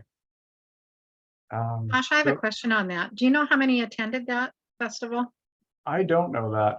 I can try to find out from the people that submitted it and see if they can give us some numbers. Yeah, I know Lua. I don't know why she wasn't here. She's really good about that stuff. So maybe something came up. But Yeah, I will follow up with them, and maybe we can squeeze them in to present next week when we meet, if that works out. Okay. So yeah, we're at 5:30. We still need to go over the city's application. Are we all okay on time to stick around for that? No? Yeah. No, I'm joking. Okay. Making Laura wait 2 hours to go. All right. Well, I guess Laura, you're up. So I'm happy to answer questions. This is the same ask as we essentially put in last year, with a slight amount of increase for inflation. This continues our digital marketing practices, as well as our media outreach, our production of visitors guides, our production of events throughout the summer, our production of, and actually this is a slight change, movies in the park. We've offloaded some of the labor of that, but we continue to have the expense there. Overall, what we're seeing is a remarkable increase over even our 2018 or 19 numbers. And our firm belief is that a rising tide lifts all boats. So with each of these events, we provide additional support. We operate as the city's destination marketing organization, and we we fully support every event that's happening through both paid and an unpaid and earned media outreach. In addition, we focus on need periods for the city. So we find story angles and we find ways to pitch the destination in total throughout the year. I know we have specifics on some of the budget items that are a little bit more overarching than in past years. I'm more than happy to answer questions on the efficacy of what we're doing and the return rate of what we've seen from our digital marketing and our increased spend there.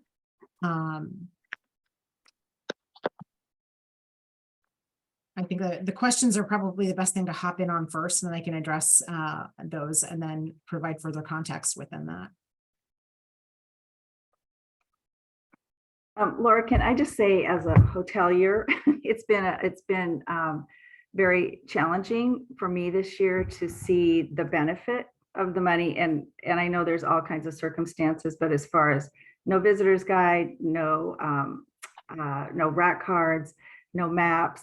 So, nothing about the trolley information, just things that we in the past have typically had. And so from my perspective, and I know there's been, reason after reason, but it's been a very frustrating time. And I don't know if it's the lack of, your assistant and then the torn between the two things that you're doing. But for me, it's, and I don't know if anybody else, has relied on the marketing department, but the benefit for me, besides the digital marketing or us as hoteliers has, it just hasn't been there. So it's been hard. It's been hard. It's hard to look at that and go, how do we justify and what are we getting in return for that? So just being honest and right up front right now on that one. Okay. I'll speak to one of those items. We didn't have anything out for the trolley because the trolley service didn't happen as planned. Typically what it is a joint funding effort between 5 organizations and the city in order to underwrite that. Because of the trolley's operator shortage, we were planning to fully put out information, put out rack cards, put out everything possible. We couldn't do that because we weren't able to offer the service through Pierce Transit's operation issues. We are continuing to work for solutions, but we don't expect them to return to fully staffed operator issues until 2025. And that gives a huge issue that we need to address. One of the ways we work to address that and find information and find a way forward that we can not increase the amount of operator hours that we're asking or provided as a special service is to repurpose some of Route 100 as Route 10 as the trolley service and run a year-round trolley. And I think we've all known that that may be a great idea to increase people's ability to travel through downtown throughout rainy season, throughout the holidays, and throughout everything else. So we're trying to creatively problem solve there. And I know some of the problems that you've had as hoteliers are also just general problems that we've had in consistency in supply chain, some consistency in getting information out there and making sure that we've got information and that things are happening on a regular schedule again. The production of the visitor's guide is a several pronged item. We're going to switch into a January distribution, which I think is going to be much more useful to the people who are planning travel throughout the year.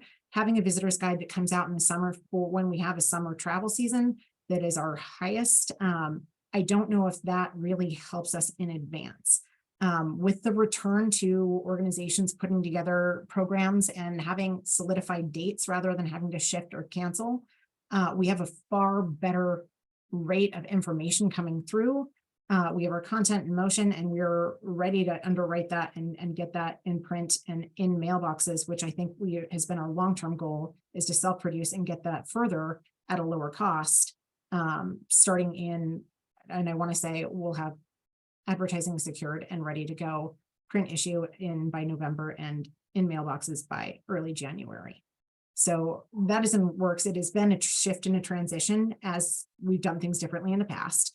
But we were on a good trajectory in order to make that a more in-depth publication that reaches more people and returns to a distribution on certified folders. So we are at SeaTac Airport and we are on ferries as well as having a reciprocal agreement with other chambers of commerce and visitors centers that will put that out further to an interested party as well. So that is where that project is. Our rack cards, I have a graphic designer on retainer now to go ahead and reproduce all of those that were lagging for about 5 years. And our map is done and headed to print, with a huge thank you to Mike Simmons, who is in-house here as part of our GAS department. So those things have been in production, and I know that's been a frustration of yours and mine, but we're really pleased to see that coming along, and we have a clearer path on who we're using and what we're doing going forward, and how we can easily modify information and get reprints out in a very quick way. So we went from having no art files saved from past years to having everything here and easily at our fingertips in order to maintain accuracy in the materials that we put out. It's been a long project. I have a question. Yes. Yes, on the nuts and bolts of budget stuff, it looks like the budget provided in the application was 552,915. And in the narrative part, you described that the LTAC basically covers 50% of the tourism and marketing department. Does that mean that your overall budget for the department is over $1 million? No, that's only salary. So the only part that is split 50-50 with LTAC dollars is the salary and operating cost for the tourism and communication salaries. And Josh, you can probably give a little further context to that if I need it. I think it's some departmental operating expenses, like 50% of the materials that go through the printer and small items like that. But that's that is not my total department budget. Okay. Because I just, I ask these budget questions with everybody because we have to calculate a percentage of how much the ask is in relationship to how much the project budget or the event budget is. But this is very unclear. So I'm just trying to better understand, what some of these lines are and what that looks like in the big picture, because this is a lot of money. I'll just be very I also want to remind you that our budgeting process is a little bit different than others, in that we have to put in everything possibly that we could spend. Even if we have options A, B, and C, we have to include option A, option B, and option C. It doesn't necessarily mean that we will spend $552,000, but it does mean that we are planning for our Pierce Transit trolley cost goes up from $50,000 a year to $62,000 a year. So I have to include that, even if we do have people to underwrite it and cover that cost. So that giant balloon number can be kind of misleading, in that there are several things that covers. What the firm expenses are the amount that we spent on tourism marketing, and the amount that we spend on events, and the amount that we spend in doing external earned media outreach and consistency in all of our digital marketing and advertising. And now that we're returning to more of an in-person world, in-person touch points and marketing throughout, bus wraps with Seattle Metro, and what are others, billboards regarding food and wine opportunities throughout the fall and winter to drive tourism. So those are the firm expenses. Those are the ones that sometimes have option A, B, and C. But that money is being spent, and I know that it's being spent for the first time in full this year because everything is happening in order and as it's supposed to. Councilmember Storsett. Yes, thank you. Well, obviously this one's different than, I think, obviously our nonprofits and the events that they hold, and of course how they're pitching it to us, right? So Laura, I know you got a unique one here. Of course, I look at this as of, what do we have to do? Because it definitely seems like an obligation of the tax to put it in there. And there's so much more money that I'm sure everybody else might be thinking, where does it go? What's the ROI? How does it work? And you've presented this to us in LTAC meetings before, doing a full report out. So I won't kill you with those same questions. But I am curious, if safe funding is not, spent on something like, because we're not able to do the trolley, does that go back into the LTAC fund, or does that become a part of the operating budget? No, that goes back into the LTAC fund. Anything that's not spent is still right there. So last year's trolley costs are still in the LTAC fund. That's not something that I throw into my operating budget. Okay. It says the surplus right now is 1.2 million. Yep. And correct me if I'm wrong, didn't we used to see year to date and then a little bit more detail on the budget? I mean, you know, where the advertising, what's the breakdown on that? Is that not possible anymore? I went with the overall spend for each one and what we anticipated to spend. Past years, year to date, and Josh, maybe you can give me a little bit more background here. I went with what was provided by our finance director in what we anticipate to spend. Year to date, there are so many external and outstanding invoices that I still have to pay, that it's not necessarily an accurate reflection of what we're on track to spend. Many of our expenses have been, and for example, our digital marketing invoice, I won't receive until, for our fall campaign, until October 1st. So I don't know if that's necessarily the most accurate way to say this is what we intended to spend and this is what we did. But we can look at 2021's number there. That's artificially low because of the cancellations. So I don't know if that's the best representation too. And on a clear data point set, you know, we could probably look back to 2019, but again, that spend was so different and I wasn't here.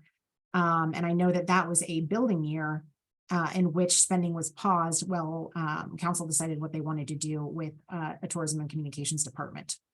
So the data set on what you spend versus what you budget has been really skewed for the past few years. And I'm not necessarily sure that's an accurate reflection of how frequently you spend the full amount.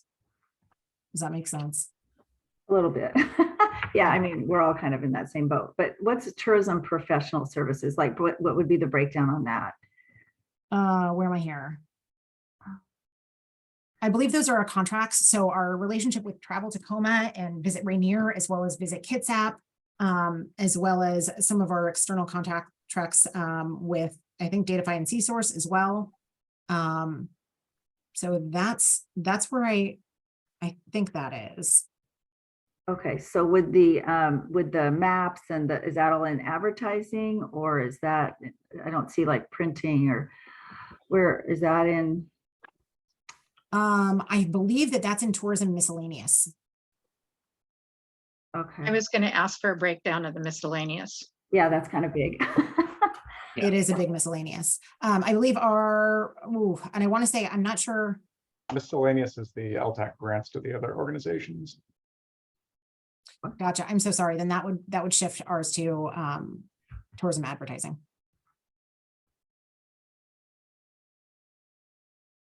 So maps and everything else, that would be all collateral materials and all digital materials would be under tourism advertising. So is trolley not in the anticipated budget for next year then? Am I again? It is in the anticipated budget. I believe it's under, and we just got the updated 62,000 number the other day. So it will be something that I speak with Katrina about tomorrow morning about altering that number, an additional $12,000. But I want to say that is also covered under professional services in our 2021 budget. So, yeah. Hey, Laura, I have another question. So obviously, LTAC Advisory Committee is going to go through this, and we're going to determine our numbers and things. I am curious. You know, some of these seem like kind of hard. You know, set things. They're solid. You know, regarding like salaries, overtime, personal benefits. Those are kind of pretty locked in. If you had to have budgetary cuts, is it just across the board a percentage to reach that, or is there specific things that you would target that would be reduced, that are less of a benefit? I mean, let's check building maintenance. Like, who needs it, right? And that's just a joke, but okay. You know, yeah. It can be really difficult. The only things that really are an external spend are professional services and our agreements that are longstanding, our advertising and digital marketing, our events, and I can't imagine cutting those back further. I know I mean, as you know, I've been rolling low on the department for about 2 years, other than the last 6 months. So there's been some salary savings there. I don't anticipate that necessarily being something that we could cut back on. We'd like to fill this position again, and we'd like to have appropriate staffing for the department and our needs. Yeah. Laura, that's good. I figured it's kind of one of those questions that we would, ask anybody, especially when we've seen something where there's, it seems like there's most of this is basically operating so we can have our tourist and marketing department through the city. And so, but just something I think that is a question we'll look at with all of these. It's the ROI. It's, also, we're obviously, for most of these nonprofits, we're not just looking to cover the gap. It's really truly about, they have to be sustaining on, somewhat on their own, and this is an added benefit to help them promote and grow. So there's differences, but yeah, thanks. That's all the questions I have. Certainly. I do have a question. Maybe I'm just looking at this incorrectly, but our taxes that we're projecting that we're going to earn for this year are $480,000.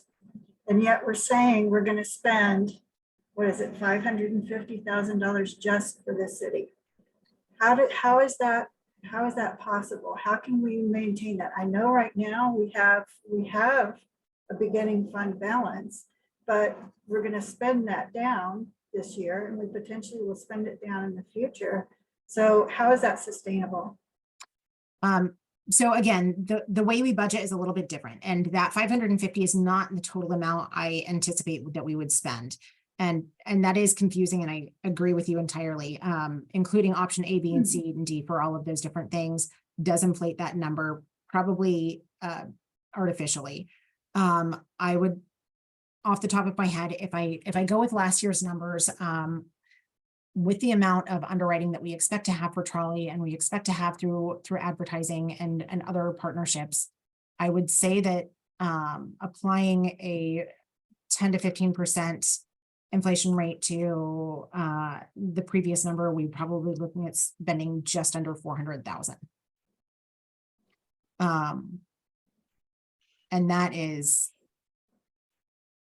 that's a real number, but it also doesn't give us the flexibility to spend on something if we have option C happen instead of option A. And I think that's the smarter way to go in order to be cost efficient, is to put all those numbers up front as possibilities and then return a number at the end of the year that is an actual spend. Okay, I'm a little confused on the tourism miscellaneous. Josh says that's the LTAC grants to the other organizations. And again, this is the hotel motel fund. So this isn't my budget for only my department or what I'm asking. It is a list of everything in our overall general budget.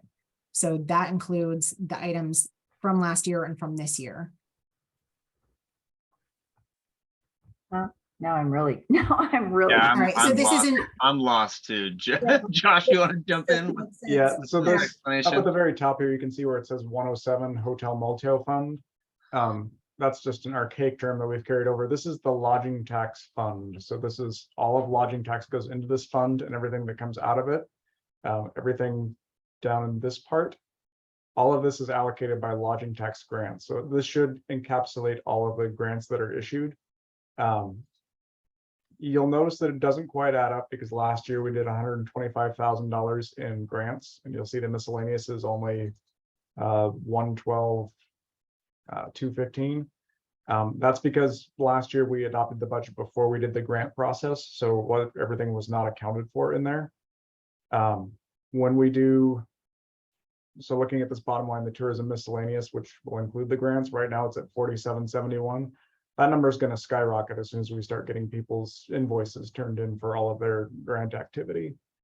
So this number should we be removing this line then from the city budget?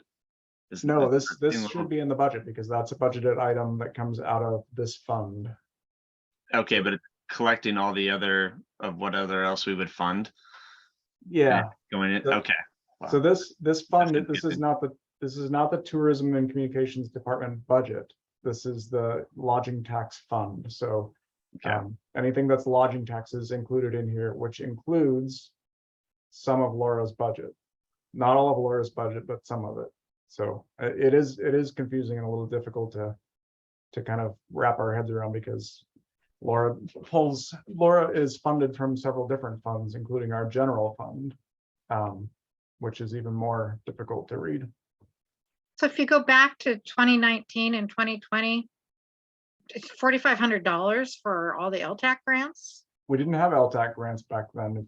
Remember, the city just kind of arbitrarily decided who would get money, and we didn't really give out any money those years. In 20. No, we did. We did. We didn't do the application process and stuff, but we were giving out money, but it wasn't nearly what we are now. Yeah. Don't you feel, Mary? I mean, I feel that's about where we were. I mean, we considered Tacoma, Kitsap, and all those visitors. Those were grants at the time. Do you remember that? If I remember correctly, those were all part of the museum. Those kind of things. Those were our grants, basically. I would guess that we were budgeting those out of tourism professional services then at that time. That really high mark there where we hit 90,000 in 2020. I'm not sure why we allocated it like that back then, but I'm guessing that's where we were, because you can see that's actually way higher than we budgeted in 2020 and also in 2021. So that's one of the reasons why we're having our grant process a little earlier this year, is we really need to get that number locked down and put into this chart so that next year when we review this chart, the actual budget numbers match up with what has been allocated by LTAC. Because that's really what this is. Essentially, with the city's budget, with Laura's request, the way the LTAC fund works is whatever amount we set up as being approved, whatever council ultimately decides is the city's allocation, that basically just becomes a blank a checking account for the city to draw from for its tourism expenses. So anytime we have a tourism expense, we just draw that account down. We can't spend over the amount for anything tourism related, or if we do, it has to come out of the general fund or some other fund. And as you can see, almost every year going back, we don't really ever come close to going over that amount. But the request is basically setting, this is how much the city can draw out of LTAC each year.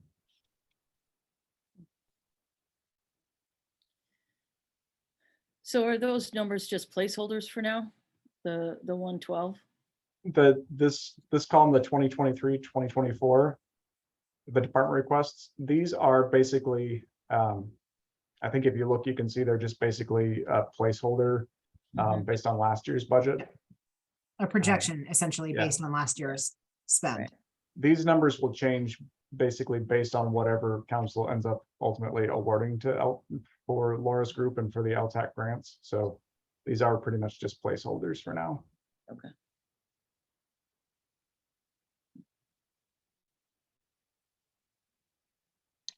Okay. Well, should we call it a night, or is there anything else we want to talk about before we reconnect next week?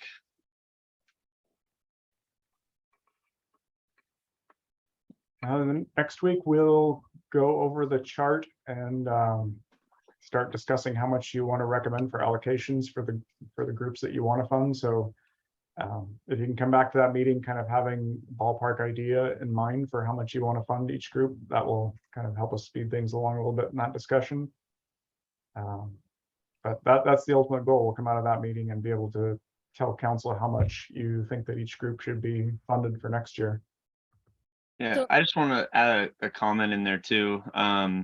Just as you guys are considering this, of course, we're not all following the same, I guess, mode for going through this, a similar scoring scale. So I guess, come prepared to speak to it. I definitely have a feel for all of these of like a full support, or, I don't know. I don't want to tell you how to do it, but it's definitely will help drive our conversation and get to a recommendation. Then also with just having a surplus as well, that it doesn't mean that we have to go ahead and fully fund all of these. We still have to look at this with reason and be cautious. And if that means that the surplus continues to grow, that's not a bad problem.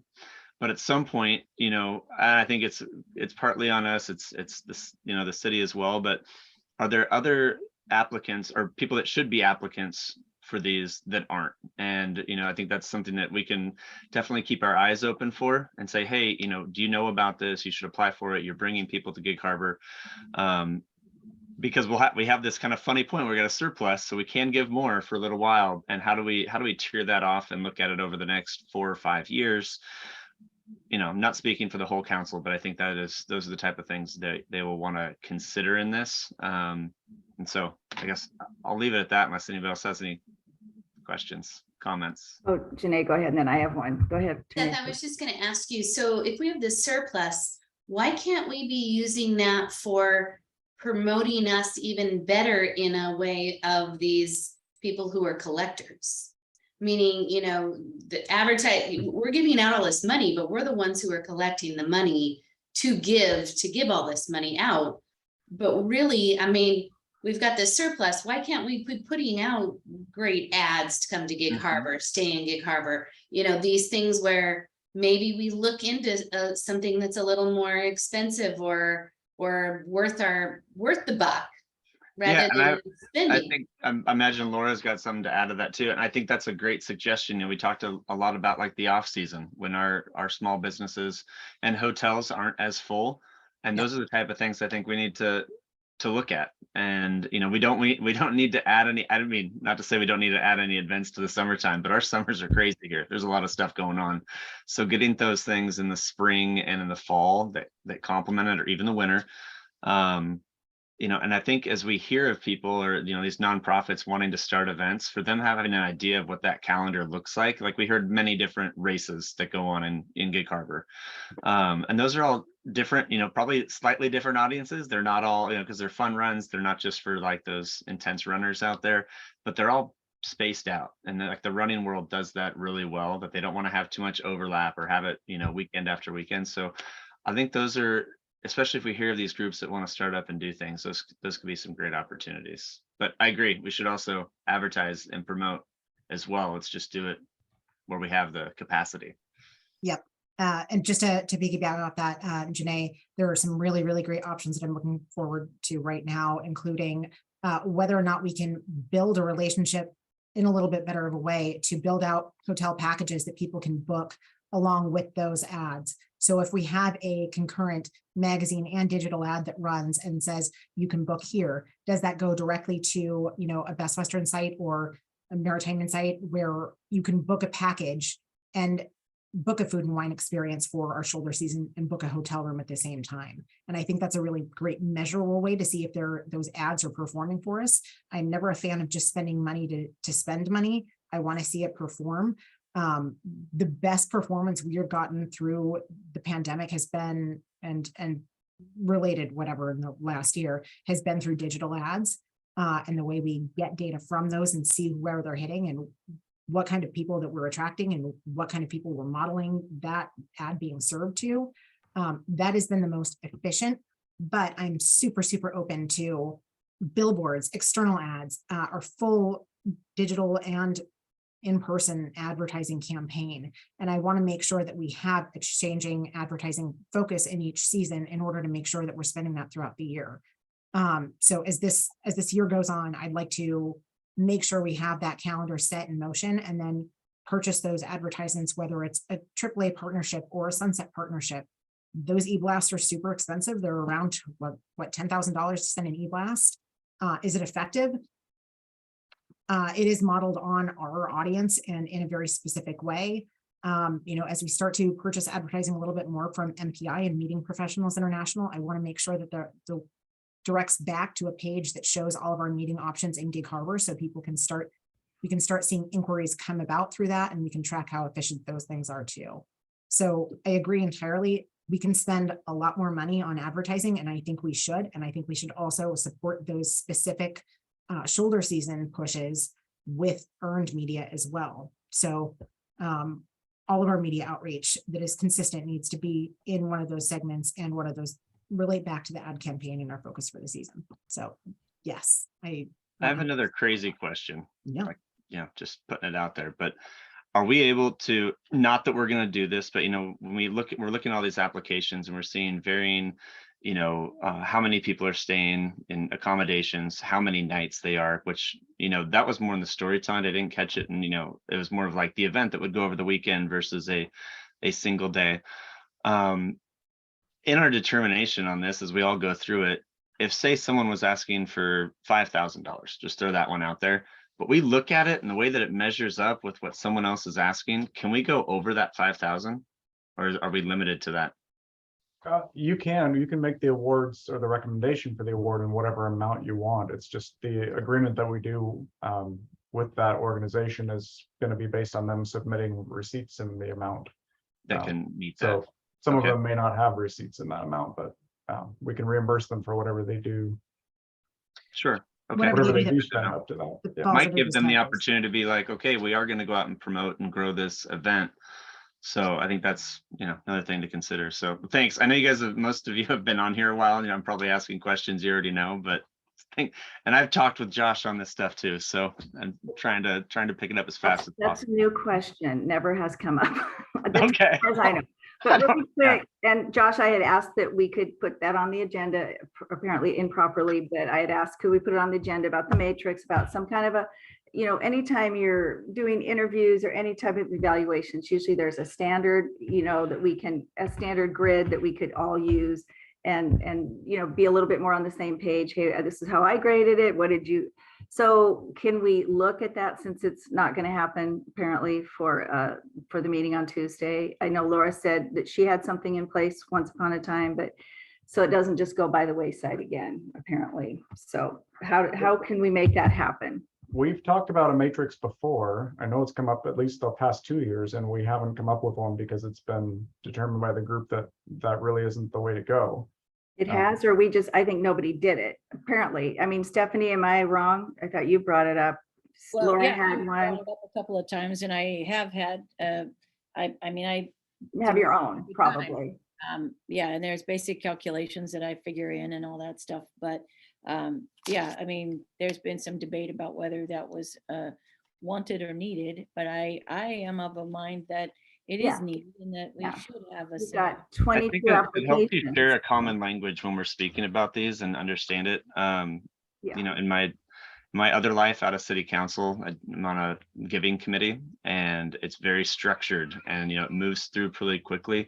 The great takeaway is that depending on whether things are fully funded or not fully funded, those applicants get a reason why. And I think that's really helpful. It helps them learn too, like, oh, I didn't hit this mark, when we look at criteria. So, not to throw a curveball in here, but I do think we should look at that. And I don't know if anybody's shaking their heads like, no, let's not, but I would be open to looking at a couple different opportunities of what that scale looks like, and then decide as a group of what we'd like to use. Well, I think if we're going to do something like that, it's something we probably need to take up over the winter or the spring, because if you're going to have a criteria like that, it needs to be part of the application so the applicants know what they're being graded on. Because I would say it follows that for now, but we would just create a scale, of A, B, C, D, 1, 2, 3. We have a few meetings over the winter. We can, bring it up and kind of play around with it then and see if it works. There are some hurdles, but we can discuss those and see what we can do to come up with something. I think we can jump over them. So can you, how do we get it on the agenda though, I guess is like my question, since I asked and it didn't happen before. So I'm just asking, how do I get it on the agenda? Well, the agenda is kind of really up to Seth as the chair. So I think let's put it on the agenda. Any suggestions I think that come from this advisory committee should be considered. And whether I approve it or not, I do not see myself as the final say. So just in case anybody else has any other ideas, I think, you just bring them up. And if it doesn't align with the group, then we move on. And that's the way we operate. Laura, you're signaling a lot. I don't just speak up. Yeah, I'd be happy to I work hate with to you interrupt on anyone. Laura. But I do, so last year I went through all of the LTAC groups in the state and pulled their criteria questions and what they use to evaluate in order to find out where we are and the questions that the group thought were applicable. They vary, but I think that we always have to tie it back to what the fund is meant to do and what this money is meant to do, which is to encourage tourism from over 50 miles away. So when we establish a matrix, it always has to go back to what we're beholden to in that RCW.